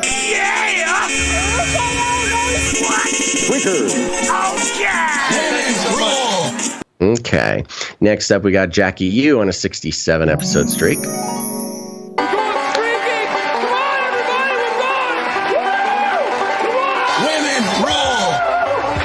Oh boy, I got connections all scraggly raggly. Okay. Oh boy. Thank you very much. Last but not least, we've got Sir James, Knight and Servant of the Lion of Judah on a 94-episode streak. Thank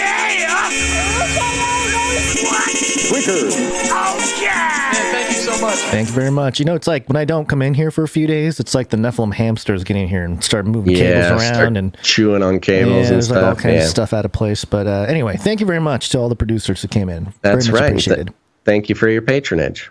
Shut up and take my money. Thank you for your patronage. Thank you for your patronage. Thank you. Thank you. Thank you for your patronage. Please leave a message after the tone. At the tone, please record your message. Leave a message. Beep. Message. message? Go to CanaryCryNewsTalk.com. You'll see a green tab on the side or the bottom. Click on that, and you can leave a message for us. You are giving us permission to play the message, but it's not guaranteed. Gonz, what do we got coming in? We got several messages today, but that's actually good content, so don't skip it if you're, typically skip it. Never skip. We don't want anybody to skip anything, but there's always content. The first one, we got actually a pair from Paulie Gambino. Whoa. Polly There he is. here. There he is. Listen, Friday's show, I saw in the chat this stuff about Pistis Sophia. If you guys know about it, it's Gnostic. Now, this is serious. New Christians are going to look at that and read that, and it's false. There are countless contradictions between Pistis Sophia and Matthew, Luke, John. It's a Christian heresy. It's not true Christian faith. Don't be deceived, people. You new Christians, don't be deceived by this stuff. Let me give you a scripture. 2 Peter 2:1. Just as there will be false teachers among you who will secretly bring in destructive heresies, even denying the master who brought them, bringing upon themselves swift destruction. Listen, whoever put that in the chat, you're being deceived. Look at it closely. Our God is an amazing God, all right? Look at the truth. Read your scripture. It's all in there. All the information's in there. You can see the false teachings. Read it, people. All right. Love all you guys. Peace out. All right, so there's one. He sent us a second one here. Hey, Polly here. Sorry, Basil and Gonz. I know I did a thing on Pistis Sophia just 5 minutes ago.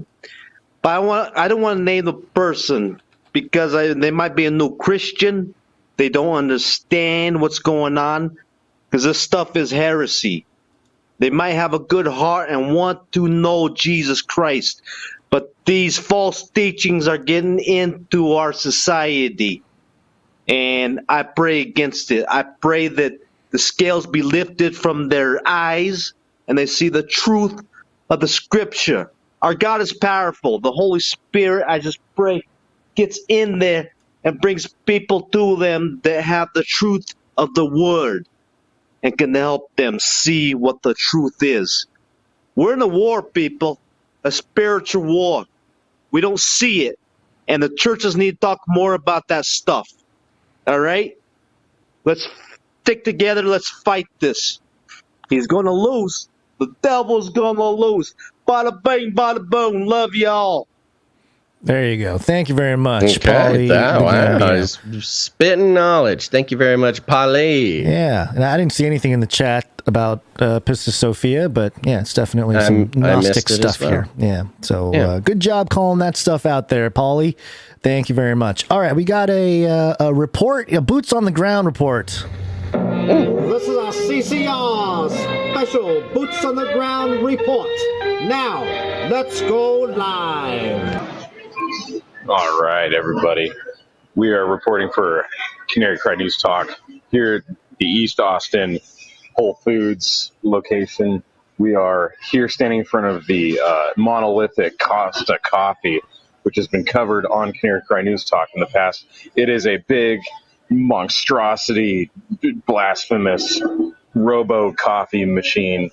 And its mascot is this, I don't know, ethnically ambiguous man with blue hair and blue mustache. And we have ordered our free first drink using the app, and it is now in the queue.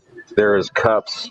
They are being dispensed with a Flippy arm, and there is cups. We have ordered, let's see, a 20-ounce 4-shot iced latte with almond milk because they did not have any whole or 2% milk. And it just smacked. It just smacked it shut. It got a cup lid, just smashed it. with the right amount of pressure, and now it has dispensed it into this other conveyor belt style flippy arm, where I imagine it will somehow dispense the drink to us. More to come. All right, more to come. This is part 2. So the flippy arm, it looks very spot-like the way the arm is positioned itself. So we have drink number 2 smack down on that lid. And so now SenJess must scan the pickup code so that this very comforting, homey-looking doggy door style door can open, and giving us our delicious robotic vanilla latte. So we're about to take our first drinks. Oh no! Of our wildly overpriced coffees that we got for free. Let's see. All right, here it is. Mine is very strong. Mediocre at best. I don't taste a lot of flavor, but then it's almond milk. Let's see. Try mine. Okay. Try mine. Okay, mine's iced. Yours is hot. Mediocre. I actually really like yours. That came out good. Oh no! Okay, so it doesn't. Wait, it's stealing my time. So it doesn't have the handcrafted taste that you would expect from a barista. But what can you expect? Flippy's doing his best. Yeah, what more work did I say? Back to you guys. I think there was one more here. Maybe that was the third one, but this was the third one that came in. We are now in the car, which is where you the true test of a coffee is how it tastes on the road. So what we're experiencing now is, how would you put it? It's They're mining our data.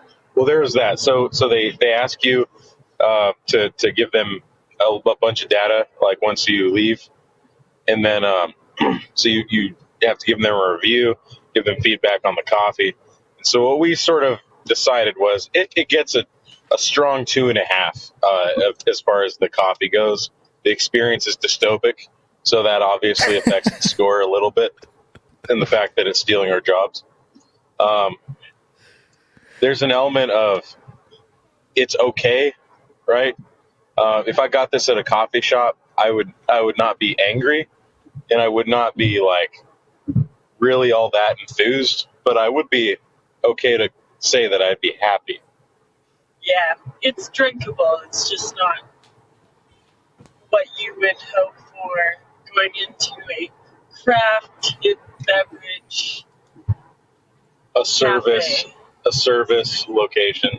Now that's the thing. So it's dispensing real espresso from kind of bad beans. But anyways. There you go. Okay, there we go. We got boots on the ground, and this is what I'm talking about, folks. The robots, they're coming for our jobs, and they're coming for our joy. Thank you very much. Was this Cool Runnings Mon? Cool Runnings Mon. Sorry, I forgot to mention there was and Cool SenJess. Yes. Yeah. Thank you very much. See, this is that boots on the ground report we're talking about. We probably could smoosh it down into one, but you know what? We had to get the process, and there you go, folks. Rated mediocre, just like everything the robots do. But I will say, plenty of mediocre human coffee makers as well. Plenty, yes. Yeah. So, all right. Thank you very much to our boots on the ground reporters. Cool Runnings Mon and SenJess. Keep it going. All right, we got one here from the Sentinel. Okay. Hey, Basil and Gonz and CanaryCry family. It's the Sentinel. Listening to Friday's episode, the breakdown of General Milley talking to the West Point class of 2022. And, it hit home for me because I was actually supposed to be a part of that graduating class. I was going to graduate class of 2022, but I stepped away in 2020 to build the Lord's kingdom and serve him instead. But just wanted to throw out that, West Point has been teaching cadets since I was there in 2018 and 2019 and the beginning of 2020 to be preparing for urban engagements, urban tactics, squad-sized elements using precision, long-range weaponry, high lethality kind of stuff. We were learning all of that in our military tactic courses and actually training stuff in that way. So or training for stuff in that way. So just thought that was super interesting. They've been prepping for that for years, and kind of a cherry on the top in the whole West Point thing. An order came down from the 3-star general one day, a couple months before COVID was even in the news, saying, hey, we need to all be prepared for online learning in case we ever were to be dispersed. And, boom, 4 months later, we're all sent home. So they definitely got a little bit going on there behind the scenes that they are not transparent with the cadets about. Love you guys. Thank you very much. There. Okay. Yeah, interesting. Very interesting, yeah. I did not know.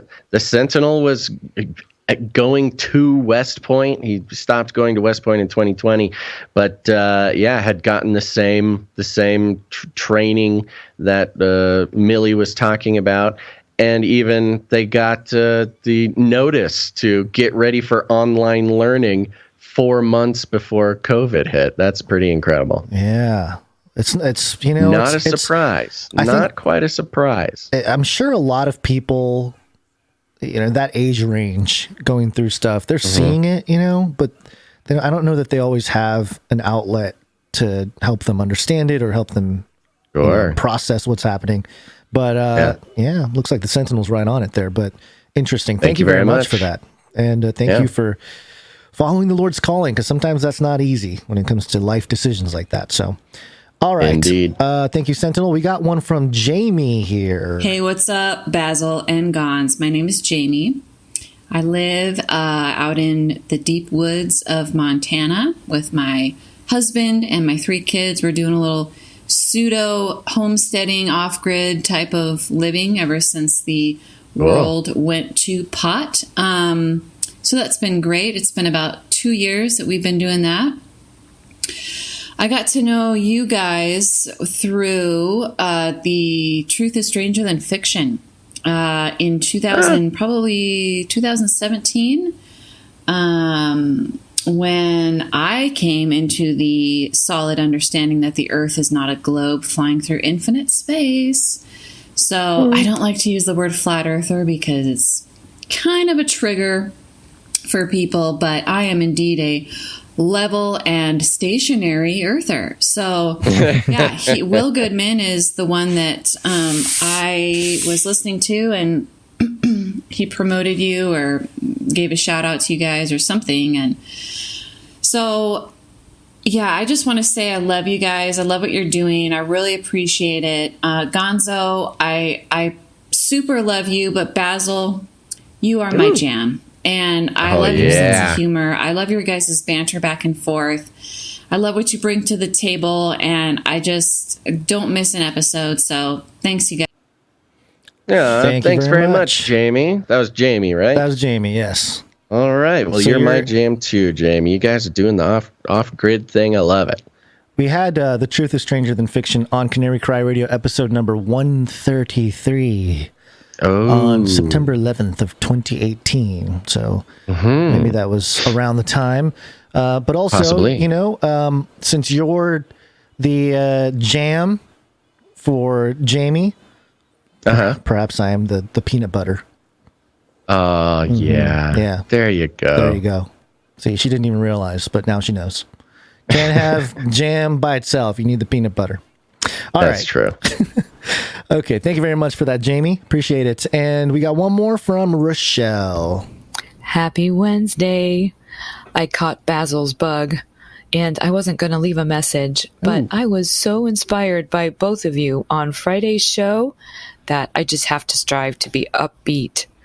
So here's a little bit of John 7 and 8 coming at you live. Can anything good come from Galilee? The scribes and Pharisees deny me. Didn't you read of this jubilee? But the leaders refuse to see. They catch a woman in adultery. All condemn her except for me. I write their sins in the dust. Only throw those stones if you're just. Come follow me. You won't get bored, for I am the light of the world. Leave behind your life of darkness. My word leads to soul success. Thank you very much, Rochelle. Always a good reset there for wonderful. us. Not the great reset, but the Lord's reset for the show. Yeah. Amen. So there you go. Thank you very much, Rochelle. Appreciate it. And thank you to all the Speakpipe messengers. This is a good one That was today. a lot of Speakpipes. Yeah. All right. I love it. And if you want to leave us a message, just go to CanaryCryNewsTalk.com. You'll see a green tab somewhere on the page. Click on that. And another button will appear, and you know what to do. You know what to do. Remember, you're giving us permission to play it on the show, but it's not guaranteed. Mm-hmm. All right, we're gonna wake up. I guess we're just gonna not kick out YouTube and keep on keeping on. I don't think we need to. There's no plague-related news on today's show. Yes, it's wake-up time. Hey, yo, wake up. Well, there's kind of is, but yeah. Yes, it's wake-up time. Yeah, double wake up. What do you say about that, huh? Double wake up. I got this. Yeah. We interrupt this broadcast to give you a brief update. By the end of this timely interruption, you will be thoroughly updated. Okay, This is just a quick little Pelosi update, Gonz. Yeah, you threw in a curveball there. Yeah, I forgot to send this over. It's a quick one, but still it needs to be noted because usually something like this would not get reported. This is coming from NewYorkPost.com. It's all over the place, though. Nancy Pelosi's husband, Paul, 82, arrested for DUI. Oh, no. Oh, House man. Speaker. It's all those stock prices crashing, man. He's going off the rails. He's like, I'm losing it all. He's drinking. You'd think a guy like him would have a driver. Hello, at least get an Uber. No. These people, man, they you don't have like a Tesla. You don't want to hit that. I don't think autopilot Tesla button. Especially he's Come on 82. now. He should have a driver. But some of these guys, they can't let go of the power you get by holding a steering wheel and drinking vodka. What was he drinking? Probably wine, because they own a winery, and this happened in Napa. So, House Speaker Nancy Pelosi's husband was arrested in California this weekend and charged with drunk driving. Paul Pelosi, 82, was nabbed just before midnight in Napa County, California, and charged with one count of driving under the influence and another for driving with a blood alcohol content of 0.08 or higher, according to a sheriff's office online booking report. The California Democrat's husband was booked at around 4:13 a.m. Sunday. Ooh, long night, buddy. Sunday, and released a few hours later at 7:26 a.m. The online records show Pelosi's bail had been set at $5,000 on the two misdemeanors. That's Could they afford it? Could they afford it? It's just some change in the little thing compartment there in the car. $5,000 right. That was the emergency money in the glove compartment. You mean his arrest was first reported by TMZ on Sunday. More details surrounding the incident were not immediately available, and it's unclear if Pelosi was driving alone when he was arrested.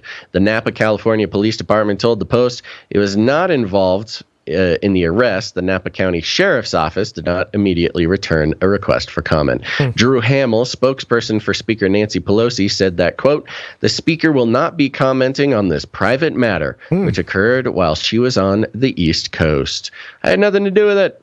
The Congresswoman was in Providence, Rhode Island, Sunday to give the commencement speech at Brown University mere hours after her husband's arrest. Hours? Oh, I guess with the time change and everything. Okay. Quote, graduates, you are our hope, she told students. And this is what I love about this. It could have ended the article about he got a DUI that he's in wine country. They own the most profitable winery in the state or whatever. That winery made them one of the richest families in the state. But no, here's what she was doing. She was saying, graduates, you are our hope, she told the students. Quote, we know this. Hope is the most powerful weapon against threats against democracy. Huh, okay. We should have hope because we believe in America. While giving her speech, one person yelled, quote, we need gun control. and another shouted, quote, "criminal" at her, according to the Boston Globe. Wow, wide range of audience there. That's eclectic group. Paul and Nancy Brown Pelosi University. have been married since 1963. Okay. He founded and ran the Financial Leasing Services, a successful venture capital company, and the two amassed an estimated personal fortune of more than $110 million by 2018, according to Open Secrets, a nonprofit that tracks money and politics. The couple has 5 children and split their time between San Francisco, part of which Nancy Pelosi represents in Congress, and Washington, D.C. Paul Pelosi keeps a relatively low profile, but has been in the news in the past year for his stock trades. Oopsies.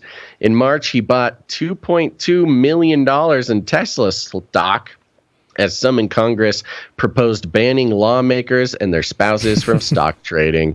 Critics on both sides of the aisle think trades like Pelosi's present a conflict of interest, given that Pelosi and other lawmakers have access to sensitive information and are responsible for enacting laws regulating business.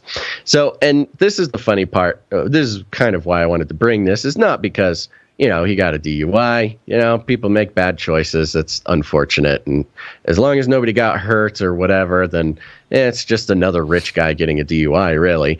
But the fact that the media gets to use it as an opportunity, and that's why it's really embarrassing. Not because he got the DUI, but it's embarrassing because, oh, you mean rich guy got DUI? Oh, $5,000 bail.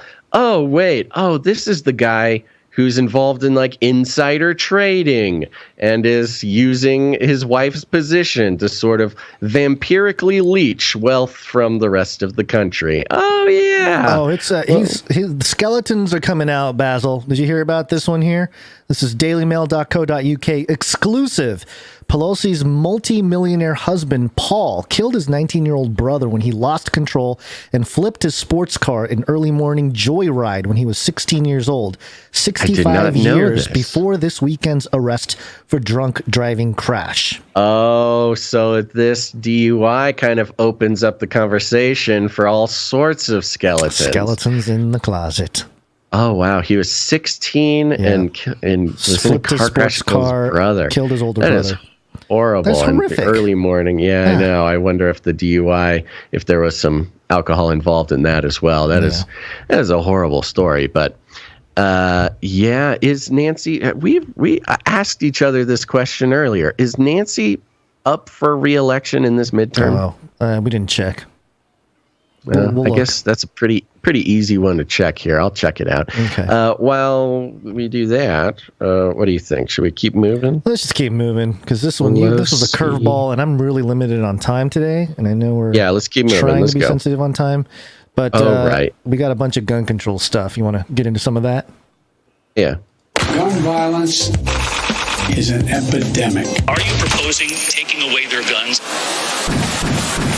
Yes. Enough prayers. Time for some action. You want to take everyone's guns away. Bingo. Enough prayers. Time for some action. We're going to take your AR-15. We're not going to give up. We'll find you. Find you. Yeah, it looks like she is up for re-election this year. Yeah, okay. Well, we don't have that much gun control stuff, but we do have just an update on the Uvalde thing. This is coming from abcnews.go.com. The headline is, Texas authorities, teacher did not leave door propped open before shooter entered school. Door was closed. Did not lock. I'm so confused. Okay. Like, I read this headline that you sent to me because I haven't been tracking a lot of the Uvalde stuff because it seems so distractive. But I read the headline and I was like, okay, here, you take it. I don't know what's going on. What's the latest here? You know what? And it's actually really messed up. This is the wrong article, too, because this is a one-sentence article, which just repeats the headline. That is weird. Hey, propaganda. Yeah, on love ABC. it. Hold on. Let me find. Here's the CBS News version. The headline, the subheadline, and the article itself is all the same sentence. What's going on here? Yeah. It just seems like a robot picked it up and sent it in. Here, hold on. Today, folks. I'm going to replace this link for you. Okay. Yeah. So have you been paying attention? No. I mean, have you been following this No. It is so weird. And, again, we have this battle of the explanation for Uvalde because, of course, you've got the gun lobby involved. You've got the Occupied Democrats, the Democrat operatives, of course, are making it all about guns or not guns. You've got Beto, who's using it as a midterm tool. But now the investigation, instead of, whatever, I don't know. First there was the mix-up with the stories from law enforcement not matching up. You've got the law enforcement sitting back thinking that it was over, and meanwhile, the guy's still in there, barricaded, killing more kids. It's just a whole mess. Any update on the two guys that were arrested? The two kids arrested, in 2018 that had plotted to do a school shooting in April of 2022. I have not seen an update on that. No, great. But Yeah. this is that would be the one level. that I'm curious about. But right, exactly. And instead of that, here's the level of updates we're getting, and it's like, look, we've seen it over and over. A shooting stays in the news for a couple of weeks and then disappears. We are like 1 week into this, and this is the type of conversation the investigation is going to. The Robb Elementary teacher who propped open an exterior door that law enforcement said a gunman used to get inside and kill 19 students and 2 teachers had closed the door, but did not lock, state police said Tuesday. Investigators initially said the teacher had propped the door open with a rock and did not remove it before Salvador Ramos, 18, entered the school in Uvalde, Texas on May 24th. Investigators have now determined that the teacher, who has not been identified, removed the rock and closed the door when she realized there was a shooter on campus, but that it did not lock, said Travis Considine, Chief Communications Officer. My initial thing, it's got to be a legal thing here from the teacher. Right. Well, changing the story or some we need to detail protect that teacher because, of course, if that teacher didn't close the door, then what a horrible way to be held responsible for this. Yeah. Anyways, this was Travis Considine, Chief Communications Officer for the Texas Department of Public Safety. Considine said the teacher initially propped the door open, but ran back inside to get her phone and call 911 when Ramos crashed the truck. Quote, she came back. Yep. That doesn't. So she was the guy already shooting in the car? No. What? It'll explain. Hopefully, this article explains. The other one did until it was sabotaged. But so she was just working there. The teacher was working there. Had gone outside to pick up to get some like food or cookies from her car or something. Mm-hmm. And that they have. Usually the doors are locked, and this door automatically locks during school hours. And so she propped it open with a rock because she was just going to come right back in. She opened the door, propped it open with a rock, took a couple steps, saw him jump the fence after he had crashed his car, and she saw that he had a gun and then ran back inside, moved the rock, closed the door, and that's when the door should have locked. At least this is the current story. But again, those things always lock on their own if they're supposed to. By the way, those. Yeah, allegedly. Yeah, I mean, unless there's some janitor didn't have the lock in the right position or something. I don't know. Quote, she came back out while on her phone. She heard someone yell, "He has a gun." She saw him jump the fence and that he had a gun. So she ran back inside, removing the rock when she did, Considine said. He continued, quote, "We did verify she closed the door. The door did not lock. We know that much. And now investigators are looking into why it did not lock." San Antonio attorney Don Flannery told the San Antonio Express News that the Robb Elementary School employee, whom he's not naming, closed the door shut after realizing that the gunman was on the loose.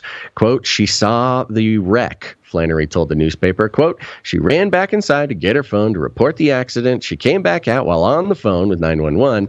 The men at the funeral home yelled, "He has a gun." She saw him jump the fence and he had a gun, so she ran back inside.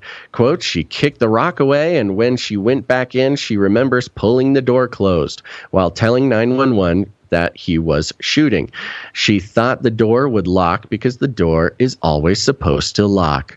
The Texas Department of Public Safety also said Tuesday that Uvalde Police Chief Pete Arredondo had provided an initial interview, but has, quote, not responded to a request for follow-up interview with the Texas Rangers. That was made 2 days ago. Arredondo was elected to the Uvalde City Council on May 7th and was sworn in Tuesday, quote, out of respect for the families who buried their children today and who are planning to bury their children in the next few days, no ceremony was held, Uvalde Mayor Don McLaughlin said in a statement. Following reports that Arredondo would not be sworn in, McLaughlin said in a statement on Monday, quote, there is nothing in the city charter, election code, or Texas Constitution that prohibits him from taking the oath of office. To our knowledge, we are currently not aware of any investigation of Mr. Arredondo. Okay. Weird place to end the article. Right? Well, like, right. I don't even fully... So this was the...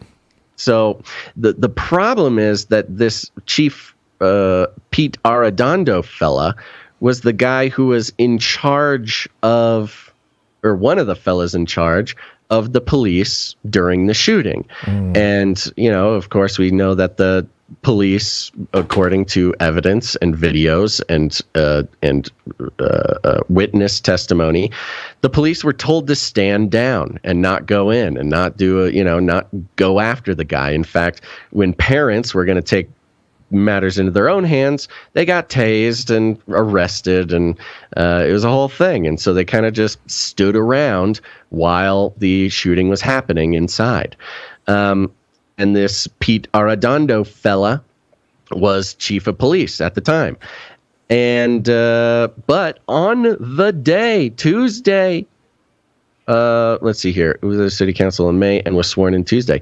He was sworn in Tuesday. Was it? That's what I'm saying. It's kind of weird. It's this Tuesday or was it last Tuesday? Yeah, when it was this Tuesday. It was yesterday. He was sworn in. A week after the shooting, you know, where he should technically be under investigation for his calls, making bad calls. I mean, if nothing else, he made some bad calls. Yeah. And so he's they're kind of dismissing it like, he was already elected. Yeah, he's already elected. And they're, I mean, thank God they chose not to have a ceremony, because that would have been a bad look. But yeah, according to the law as it stands, nothing prohibits him from, leaving the police chief thing. I wonder if that's position and going into city office. I wonder if that's I don't know. It just seems like a lot of stoking of political fires when it comes to, because there's that, cancel the police. Well, and that makes it so weird, Yeah. That makes it even weirder is the political angle, because he knew during the shooting last Tuesday that in 1 week, exactly 1 week, he was supposed to be sworn in after winning the election. So you got to wonder, did that have anything to do with his decision making? Did that, did it play any role? But, the mayor is straight up saying, like, to our knowledge, we're currently not aware of any investigation into Mr. Arredondo. Really? Nobody's investigating him. Nobody's investigating this whole thing. It's just weird, man. Yeah, it's very strange. Which is not a surprise. This kind of thing is always very strange, and I think it's supposed to be, but now, at least at this point. The fact that the story now is not, hey, the police chief made bad calls and is now on city council or whatever. Look, I mean, city council is city council. It's not like he's becoming president or something. Right. But you mean there's no investigation into his actions? The biggest, school shooting since Sandy Hook, and there's not and mountains of evidence of the weird calls by the police, and by calls I mean decisions, judgments made by the police during that time. Nobody's investigating. Instead, we're investigating whether a door locked on its own or not. That is the direction of this investigation. It is bizarre, and I do not have an answer. I do not have an answer. I don't know what to say about it. It is just the weirdest direction that you could see this going in. Is Arredondo, is he a Republican or a Democrat? Is it? That's a great question. I don't know. We could do a quick little licky-loo. Look here. Is it Johnny Arredondo? Let's see here. Here we go. Pete Arredondo. Pete Arredondo. Here we go. Let's see. Pete Arredondo, and he would be Uvalde, city council, I guess. Right. Let's do this. see. Pete Arredondo, political registration. Political. My computer is so slow. I think he's a Republican. Yeah, I mean, it's small Wouldn't town be surprised. Texas. Yeah, There's a small good town Texas. chance. Yeah. And, again, being a Republican in small town Texas, you got to imagine that he's a two-way supporter, which is good. It's fine. Oh, here we go. Heavy.com. Pete Arredondo. Five fast facts you need to know. Oh, he's a POC. That's something we can see right off the bat here. Arredondo treated the active shooter as a barricaded subject. Yeah, we know that. Oh, Heavy, come on, do something good. Arredondo was just elected to the city council, promising to keep our streets clean. Okay. Arredondo was born in Uvalde and graduated from the local high school. Okay. Arredondo once worked as a 911 dispatcher. Okay. Fast facts. You mean useless facts. McCraw confirmed there was a 40-minute gap while Arredondo waited. Okay. Ooh. All right. Well, that's just a hit piece on Arredondo. Yeah, this is a nice hit piece on Arredondo, but he's already elected, and there he goes, man. Yeah, I don't know. I'm just, again, sort of obsessed with the way that the news media is handling the investigation happening. We've devolved to, did the teacher who went out to her car close the door or not? Okay. Man, when I scour the social medias and see people's sentiment on this topic, yeah, the only solution, and I keep saying this, the only solution, like actual tangible solution, is a ratcheted up surveillance apparatus, whether it be at the school level, the gun level, doesn't matter. Like any level of surveillance will appease the masses for stopping gun issues or whatever. That's why I'm wondering. I think this did the door close thing might be. Yeah, that's the surveillance aspect. Oh, if we had cameras on there, we would know exactly what happened. Well, I think the cameras did verify, although they didn't say, but I'm trying to think. I mean, if you really verify if the door closed, you need a camera on it or something. But I'm thinking that did the door close conversation is kind of part of the gun lobby strategy. Yeah. Right. Well, it was, did it close first? Now it's did it lock? Because it doesn't matter if the guy had a gun or didn't have a gun. If the door didn't close, it's the door's fault. Which, there's ban all doors. Down with the doors. Yeah. We need more doors. We need laser. We need more door budgets, man. Lock the doors. But I mean, it is not a entirely irrelevant conversation. No, that's what I'm saying. There's a certain level of surveillance apparatus that seems to be a kind of solution to some of these issues. But now, could he have shot out the door or shot the window and reached in and done the door? That's the other side of it. It's a lot of times. There's other ways to get in. According to movies, what you do, you got to shoot the surveillance camera first, right? You got to shoot the camera, unless you got someone on the inside that's replace the tape and it rolls some old footage. The old Ocean's 11 switcheroo. And then you just shoot the lock, and it doesn't matter. That's why get it to a military level, military grade. We need some blast doors, some booby traps. Yeah, there you go. Oh, that was another part of the conversation. Somebody was talking about booby traps, how we need to booby trap schools. That'll be good.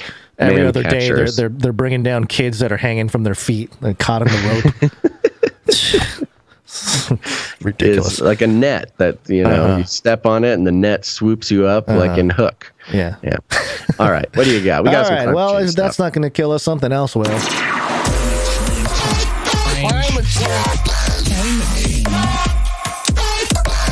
Climate change. Newsweek.com headline: How climate change could release world-ending superbacteria.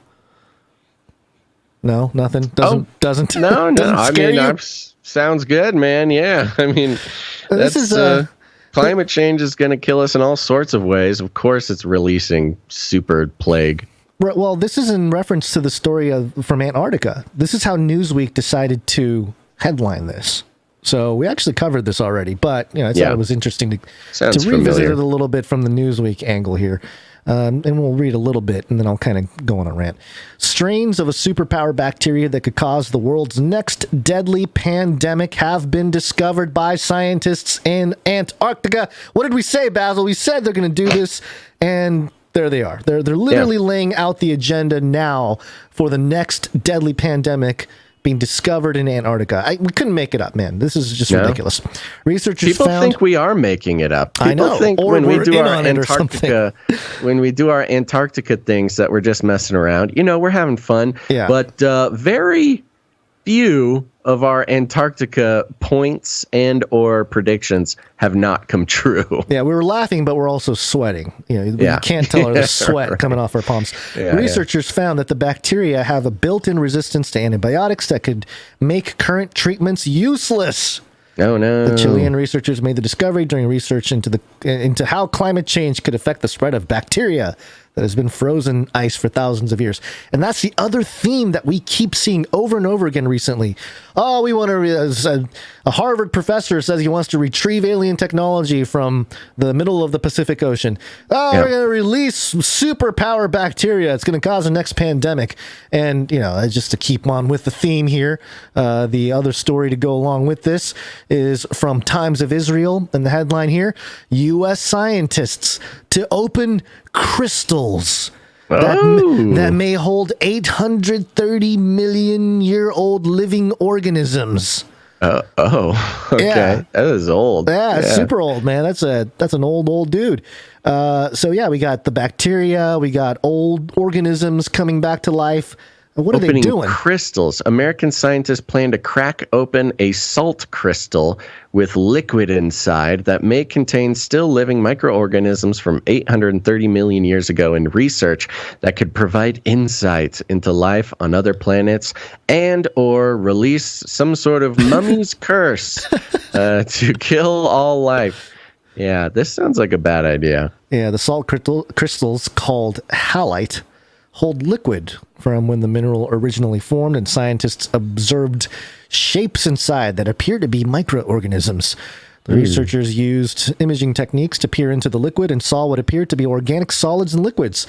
The minuscule objects were consistent in size, shape, and fluorescent response to algae and prokaryotes.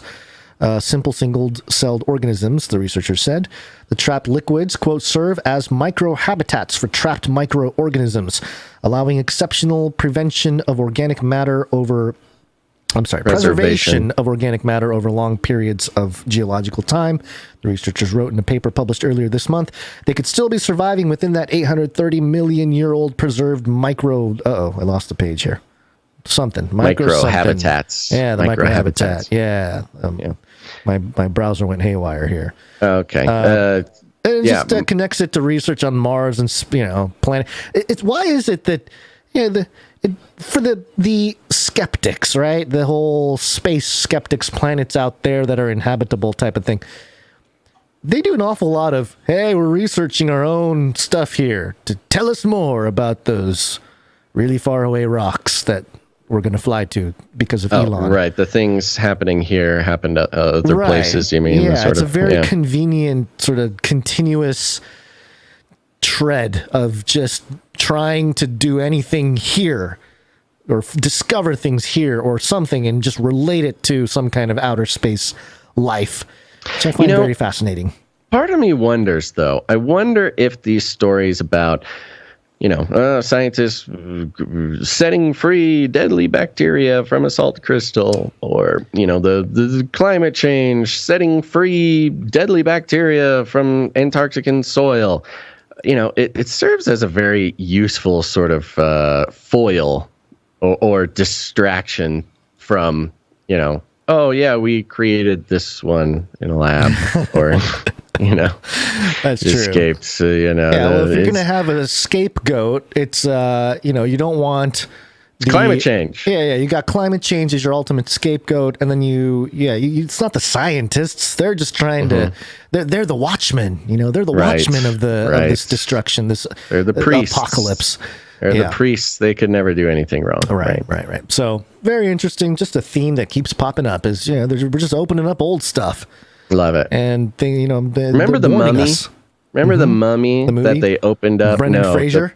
No, the mummy. They found a mummy. They opened up the mummy. Yeah. Publicly, and then there's like some sludge in there, and they thought about that could not have been too far before COVID.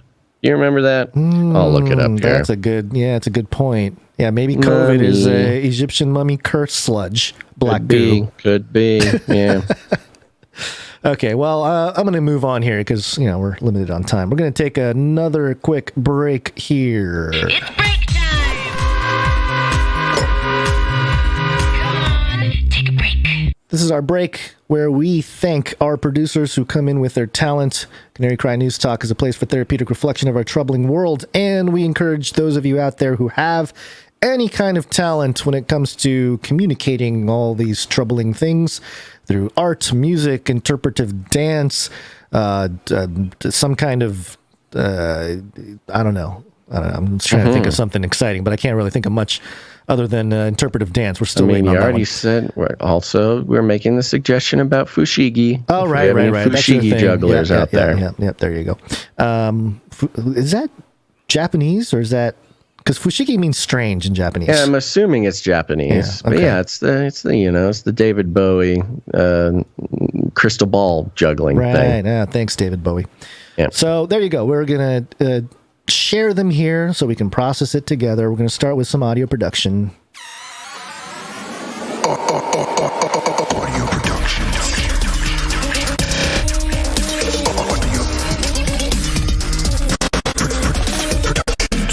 We start off with a piece from, a note and a piece from Psalm 40. In this darkened world, he can help you see. Just listen to Psalm 40. Yeah, so there's the jingle for Psalm 40 as a note here. Peace be with you all. Not sure if you're doing a Monday show. We're not. We're catching up on a lot of stuff here. But I hope this finds you in good health either way. A brother of ours, estimating 1, who I assume also discovered 3, requested I do a song of Moses from Exodus 15. I think it flows perfectly after the story of... Hang on 1 second. I'm in the middle of reading something. Hold on, honey. I think that it flows perfectly after the story of the seals and the 4 horsemen. So here it is. The Lord has triumphed gloriously. Fun fact, in the verse that says he has thrown Pharaoh into the sea and his chosen officers have gone down with him, the Hebrew term for his chosen officers can be translated to his chosen part, or more specifically, his chosen third. So God has thrown the adversary into chaos, and his chosen 1/3 have gone down with him. Fits perfectly with Revelation, in my opinion. God bless. Thank you very much, Psalm 40. And here's a little bit of the track that we will play in full at the end of the episode. Ooh.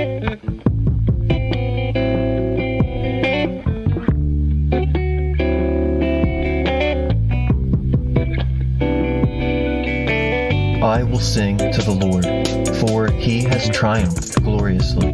The horse and his rider have been thrown to the sea. The Lord is my strength and my song. He has become my salvation. This is my God, and I will praise him. I like the vibes. Thank you very much, Thank you, Psalm 40. Very good. And we'll play the whole thing at the end of the show. All right. We got another one here from Marty B. Where's my Marty B? Jingle, maker jingle. No, I found it last time at some point, but oh man, here it is. Nope, that's not it. That's technical difficulties by Marty B. Which I guess you could say this is a technical difficulty. Here, I'll help you out. Yeah, you got it? Stall No. for 5 seconds. Here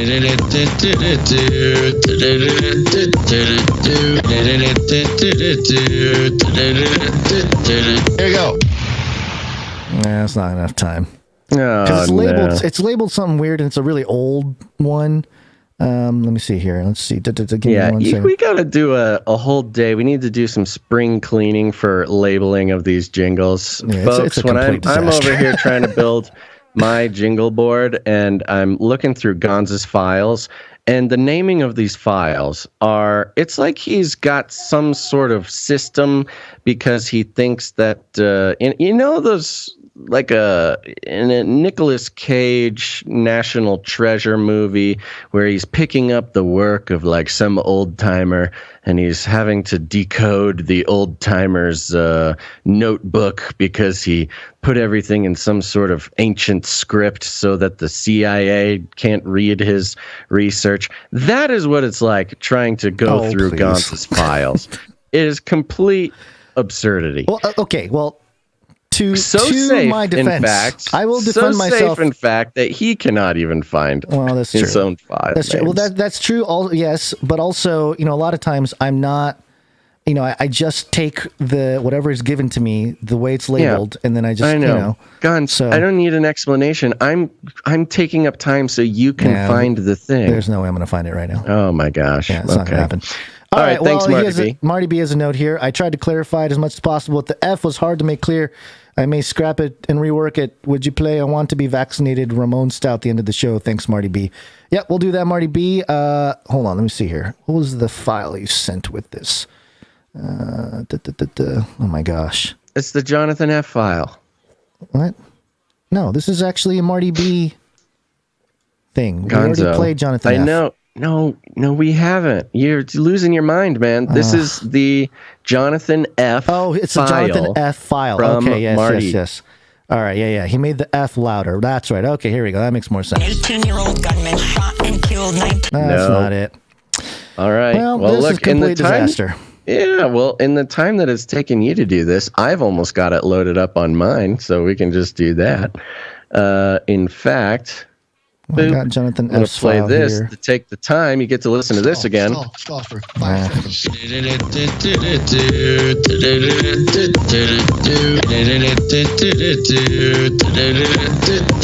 Here you go.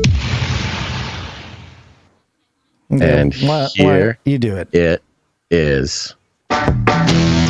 Jonathan F. There we go. It's Jonathan F's bumper because he's earned it. Thank you very much, Jonathan F. And along those same lines, we have a jingle from Jonathan F. Jonathan F. What? That doesn't make sense. We've got a jingle from Jonathan F. So the Jonathan F jingle is the same jingle that Marty B made the jingle for Jonathan F?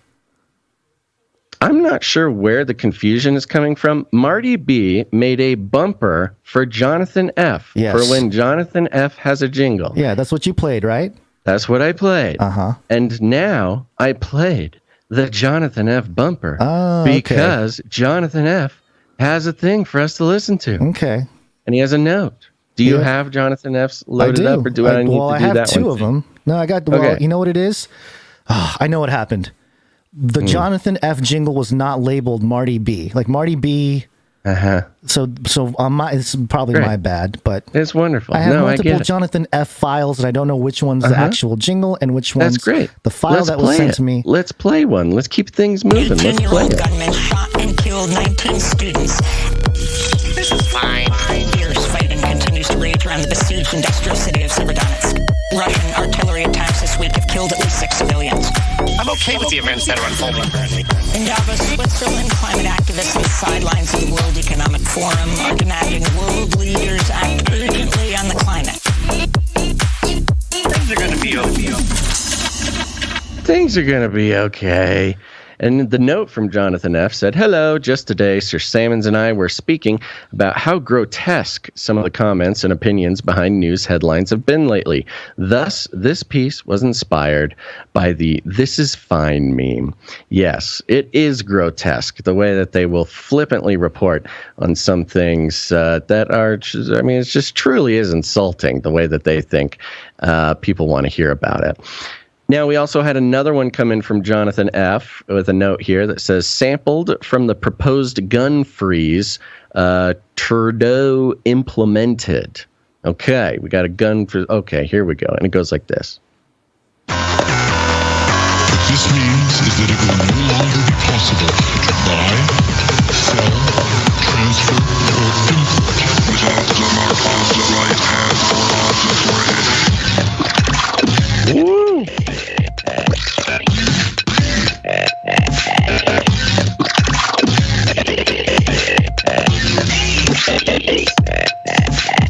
Wow, that is hardcore. Is that the one that just I like came it. in? It goes on. Yes. Labeled The Mark? Yes. Okay. That Well, was there you it. go. Like, see, if And I it goes download on- that and you know what I mean? Like, that's I'm not going to ever find that. I know. You know? You just got to rename it immediately. I know, and I've tried to be very consistent with name and episode number and date. So you should see episode number. Yeah, every file should have name. This episode is not number. for now. Well, I'm just it doesn't. telling you. None of this stuff you send me has anything that you're talking about. Okay, well, I So don't know. we'll do this later. This right. doesn't need to be done now. Okay. Thank you, Jonathan F, and thank you, Marty B, and thank you, Psalm 40, for creating beautiful music and sort of robot sounds for us to enjoy. We'll play some of these things at the end of the show. Yep. All right, let's do some art. One art, please. And we'll start with Dame Allie of the Skillet Nation. One art, please. Another one from Allie now. Here it is. Imagine a world where most participants have souls. And Dame Allie responded to the article about Vitalik Buterin and his plans for soul-bound crypto, the untradeable crypto that is, part of our identity. Yeah. And it's just a note here. I guess it's a haiku. Okay, so let's do the haiku here. And it is titled Dreams of a Decentralized Society. A Dame Ebony Blaze haiku. Give me my water. Where's my water? There it is. Soulbound tokens, dude. Vitalik Buterin asks, what is your soul worth? We've got this beautiful headshot of Vitalik here. And if you've never seen Vitalik, he's like some sort of Pixar character. He is an alien human hybrid. Like if there ever was one, Vitalik is it right there. Yeah, he's got an interesting face. He's got a big, sort of bulbous head, but sort of pleasantly so. And these sort of sunken cheeks and cheekbones that could cut through butter. And incredible for the bulbousness of the head, the squareness of the jaw is it's almost like some sort of off-world genetics factory took some pieces of human that were laying around and constructed this mask for this lizard man. Thank you very much, Dame Allie. Wonderfully done. Allie. Of course, we got the lizard eyes in there. Yeah, as always. Yeah, there's a lot of fun music videos and stuff with Vitalik dancing, and interesting fella. All right, there you go. Thank you very much from Dame Allie and Ebony Blazer. Let's see. What is it? Dame Ebony Blaze. Yeah, I apologize. Dame Ebony Blaze. All right, next up we have Sir Dove, Knight of Respeltia. One art, please, from Dove. And we got multiple pieces and a couple different notes here. This is from Monday. He says, peace. For this week's Bible artwork, I did an illustration for the Song of Moses to go with Psalm 40's new Exodus 15 track. And let me get that, pull that up in the screen here. Yep.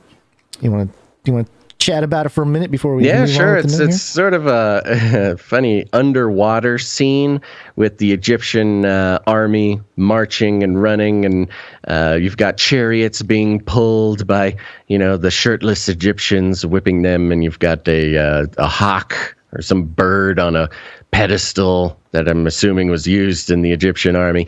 But they're all underwater. They've got little breath bubbles bubbling up there.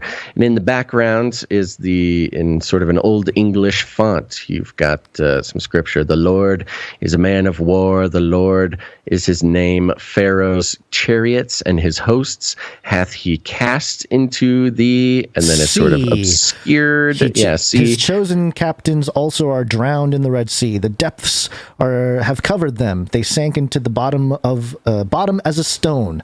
Mm-hmm. Yeah, so there you go. And then we also have from Matthew 7, and this one is from Matthew 7:13. Enter ye in at the strait gate, for wide is the gate and broad is the way that leadeth to destruction, and many there be that go thereat. And this one's kind of funny if we got any old deadheads in the crowd here. It's kind of done in the style of the dancing bears, except for it's people, human beings, naked, nude human beings, all in different colors, marching down a checkered sort of pathway leading into a big tongue. Yes, tongue, big scary mouth with big spooky eyes gobbling them up. Yes, it looks... Sorry, deadheads. Very, very colorful. Very colorful. Yeah. So thank you for that from Dove for Monday. He also has one for today. Of course, it's Wednesday, my dudes. It says, peace. For this week's NWO Fantasy League update, we get to take a sneak peek inside the 2022 Scouting Combine. Let's see, where did I put that one here? This is awesome. So, again, in the style, Sir Dove, I need to send you some things. We got a webpage I want you to look at. In the style of the NFL draft, of course, we've got Klaus Schwab, and he's looking as turtley as ever. And I've watched a couple drafts just because I've been in the same household as somebody else watching them. But I do know that there is this setup where they make these athletes do stunts. It's the combine. It's called the combine. Yeah, they measure. I get that by context. Yes, I got the context clues. And we've got the logo up there, NWO Fantasy League Scouting Combine 2022. And old Turtley Klaus there, in all of his sort of pudgy glory, is just sending it so hard on the 40-meter dash. He's got sweat flying off of him. He's got his arms. He's a little detail here, Gonz. You'll see his right hand is in his finger cowboy position. It's close. I think it was between the index and middle, wasn't it? Or was it the... Yeah, I think it was between his index and middle. Either way, he switches it up, Sure. So it's just sort of his normal. It gives him aerodynamics. And this is hilarious. We'll definitely use this on the marketing materials for the NWO Fantasy League. Thank you very much, Sir Dove. Well done, Sir Dove. Appreciate it. All right, we got some other ones here. This one's from Rab. And Rab has a note. Basil whispers and Gonz shouts and screams. You wouldn't half know CERN has started up again. The world is upside down. God bless you, boys. Ah, yes, Rab. yes. And we've got this image here of a sort of Buddha character. Well, it's a picture of a Zen garden, like a little at-home Zen garden. And the Buddha has big googly eyes. Somebody stuck some googly eyes on the Buddha. It says here, having problems sleeping? Listen to ASMR Basil to drift off into dreams of bunnies and emu. That's right. Thank you very much. ASMR Basil podcast coming soon. Yeah, you're going to be busy over there. You got a lot too many things. All this free time I have. Yeah. All right. Thank you very much to Rab. And that does it for the artwork. We got wonderfully done. We got a couple microfiction here. Microfiction. Microfiction. And we are going to start it off with Wrong Smash.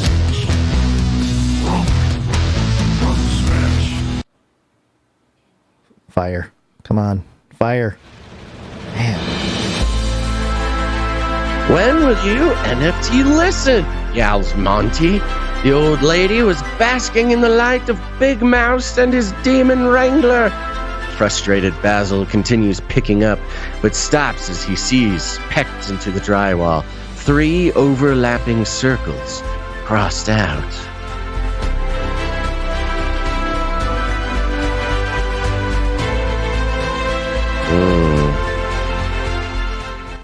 propaganda rooster, not a fan of Mickey Mouse, it sounds. Thank you very much, Runk Smash. Thank you, Runk Smash. All right, we got one more microfiction from the Sentinel. It's going to fire. There it is. The skating rink is packed with competitors and fans alike from all over the valley. Basil looks around as he laces his angelic skates. One team wears blue, another gray. One team distinguishes themselves with biker vests, and another team of all ladies wears hats. Across the room, separated from the rest of the crowd, is the Alpha Boys, cloaked in their skull hoodies and armed with their red skates. Johnny Cale locks eye contact with Basil. For a moment, Basil thinks he sees a glimmer of light in the Alpha Boys' blackened eyes, but it quickly disappears. Their attention is drawn away from each other as a man begins to talk on the microphone. All right, everyone, are you ready? Let's get this competition underway.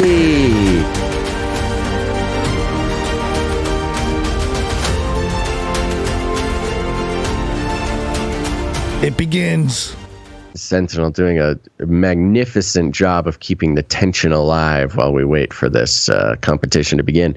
Thank you very much, the Sentinel. Thank you, the Sentinel. That does it for all of the people coming in with their talent. Thank you very much. We really appreciate That's it. Right. And if you are a talented person out there, if you're someone who wants to produce the show, but doing it with your time or your treasure is not in the cards for you, if you're an artist or a musician or whatever you do, an interpretive dancer or a fushigi artist, whatever you do, make something for the show, send it on in to CanaryCry.Radio@gmail.com, and we'll be happy to feature it on the show. It's a big part of creating and maintaining the culture around here. We love our artists in every shape and fashion that they arrive. And once again, email your work to CanaryCry.Radio@gmail.com. We are way past my limit. Yeah. What do you want to do? Just blast through it. Let's do it. Blast through it. Okay. Blast through. We're Blast through. Here we go. Blast through. Wake up. Yes, it's wake up time. Hey, yo, wake up. It's cold. This one. Let's go. Antarctica, go bird. It's a snowstorm. Antarctica. Ice scientists are penguins. Antarctica, they're opening the abyss.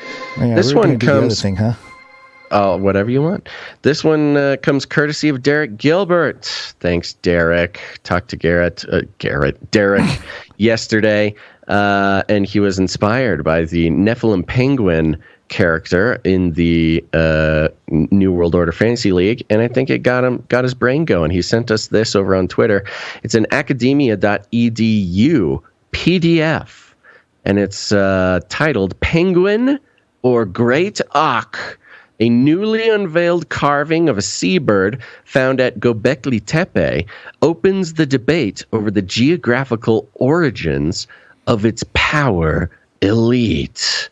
Whoa. Reported by Andrew Collins, a historical writer and author of the book Göbekli Tepe, Genesis of the Gods. Mm-hmm. So, I mean, we talked about Göbekli Tepe recently in a more...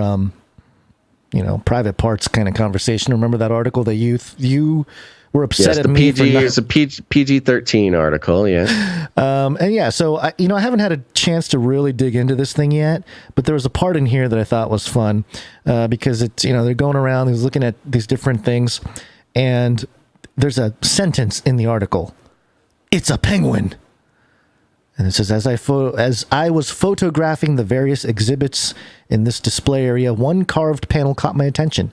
It is mounted on the rear wall and shows a bird in an upright position, with long tapered body, an L-shaped head, an extended beak, tiny outstretched wings, and a small wedge-shaped tail. The carving was of a flightless bird.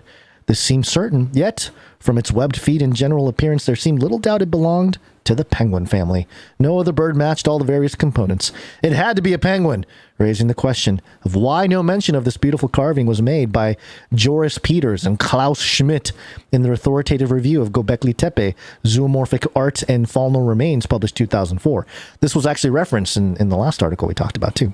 Yet, if it was a penguin, how did the Göbekli Tepe builders come to witness a flightless seabird only indigenous to the southern hemisphere? Indeed, biogeographical maps show that penguins are found only in Antarctica, off the Cape of South Africa, or wait a minute, on the southern coast of Australia, on the west coast of South America, and on the Galapagos Island of the Pacific. No species of penguin are known in the northern hemisphere. And then it goes into the dodo and stuff. But yeah, there you go. We'll dig into it a little bit more, but it looks like there's a photo of a penguin-like seabird. And yeah, it's definitely an upright bird. It does look like a penguin.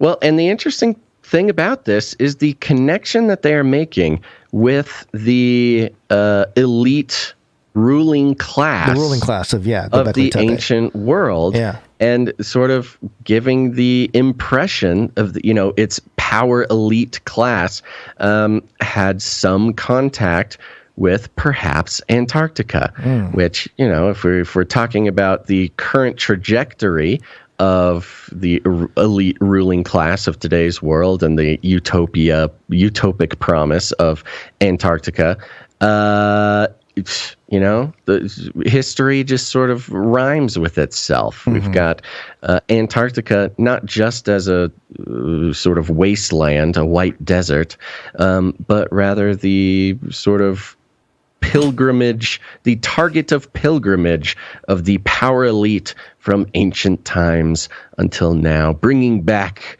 the regal penguin as their symbol. We see it happening over and over, and even with the Antarctic tourism, luxury tourism that we're seeing pop up over and over, it's only accessible to those who would be considered in sort of the elite classes, financially at least, of the world. And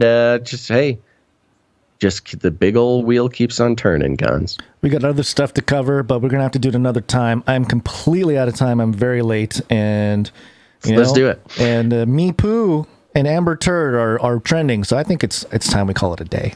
It's time we call it a day. Yeah, thanks everybody for coming in and hanging with us or listening to us later on. We will be back on Friday. That is the 3rd of June, just a couple of days, so don't get too comfortable. Thank you to those who made this show possible. That's our producers with their time, their talent, or their treasure. And dear listener, if this show brings any value to your life, please consider becoming a producer. Head on over to CanaryCry.Radio.com/support. Yes, do that. Sorry. CanaryCry.Radio.com/support. Yeah, or of course, patreon.com/CCNT. It's the only way we can make it work. Thank you to all, especially our executive producer. And our executive producer's name is something that I totally remembered. Kaylee L. Thank you, executive producer Kaylee L. Let's see here. Let's go ahead and thank the clip producers, or clippies. Oh yeah, sorry. I'm really rushing to get out of here, so I'm like trying to get I know. I'm just going to thank the people, and we're out of here, baby. Yep, hold on 1 second here. Flippy on those videos. Thanks. Yeah, Emsworth, Faylivern, and Epsilon. Thank you guys so much, and thank you to our timestampers. Timestamp. It's hard work. Timestamp. That's right. Let's see. Our last show was on Friday. Thank you to Christine C. For our time stamping from Friday's show. We're going to skip social media. We're going to skip all sorts of stuff. Please share the show. Share it out with your friends, your family, whatever. And it's it's the most legit way that people can find the show. Yes. We'll spend more time with the meetups, and because there's a report from the. We got a meetup report and stuff. Yeah, we'll do that. We'll Can we do spend that more next time on episode? Friday. Because we're kind of, or at least I am definitely You're struggling fine. here. Let's get out of here. Yeah. So there you go. We're going to check in with meetups and everything. Friday, we do need some ratings and reviews by Friday. So if you can do that, that would help us out a lot. You know the reward if we do. But Gonz, if you just want to hit that uncle thing real quick. Ugly, horrible person. You must leave review on iTunes. And if you do not, you are ugly, horrible person. You bring shame to family. Ugly, horrible person. That's right. Just a few more ratings and reviews this week, and we will be so stoked. Other than that, there you go. That's all of it, folks. We're going to get on out of here. But remember, sharing the show, we like to call it rattling cages. If you need any more instructions, here's what you do. You walk right up to him, you grab him by the cage, and then you shake it. Load. The end of the world occurred pretty much as we had predicted. I want to shake things up, stir up some controversy, rattle a few cages. Hey, stop that! You'll never silence me. I'm the last angry man, a crusader for the little guy. Leave the bird alone. Never. Rattle a few cages. Rattle a few cages. The human race will have every opportunity to improve. And if they don't? Ask Noah. That's right. Just ask Noah. Yeah, I'm seeing here we got 3 reviews. 2 more reviews, folks. Come on now. Go leave reviews on Apple Podcast. All right, Gonz, any last words? I'm going to have to apologize to the producers who came in with some music to play at the end. I'm looking at the clock. I can't believe we did this today. Mixtape on Friday. Mixtape on Friday. Yeah, mixtape All Friday. right, everybody. Yeah. Thanks for listening to this episode of Canary Cry News Talk. Make sure to tune in next time. But until then, think outside the cage. Wow. Oh my gosh. I cannot end the show. Here we go.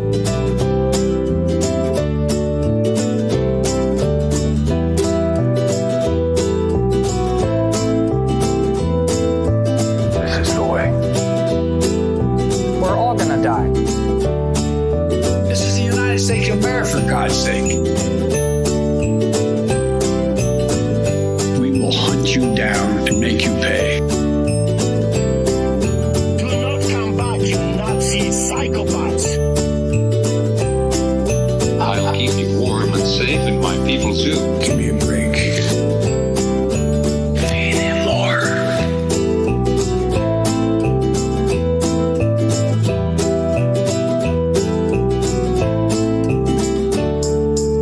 Remember, reality is an illusion. The universe is a hologram. Buy gold. Buy. CanaryCry.Radio.com/support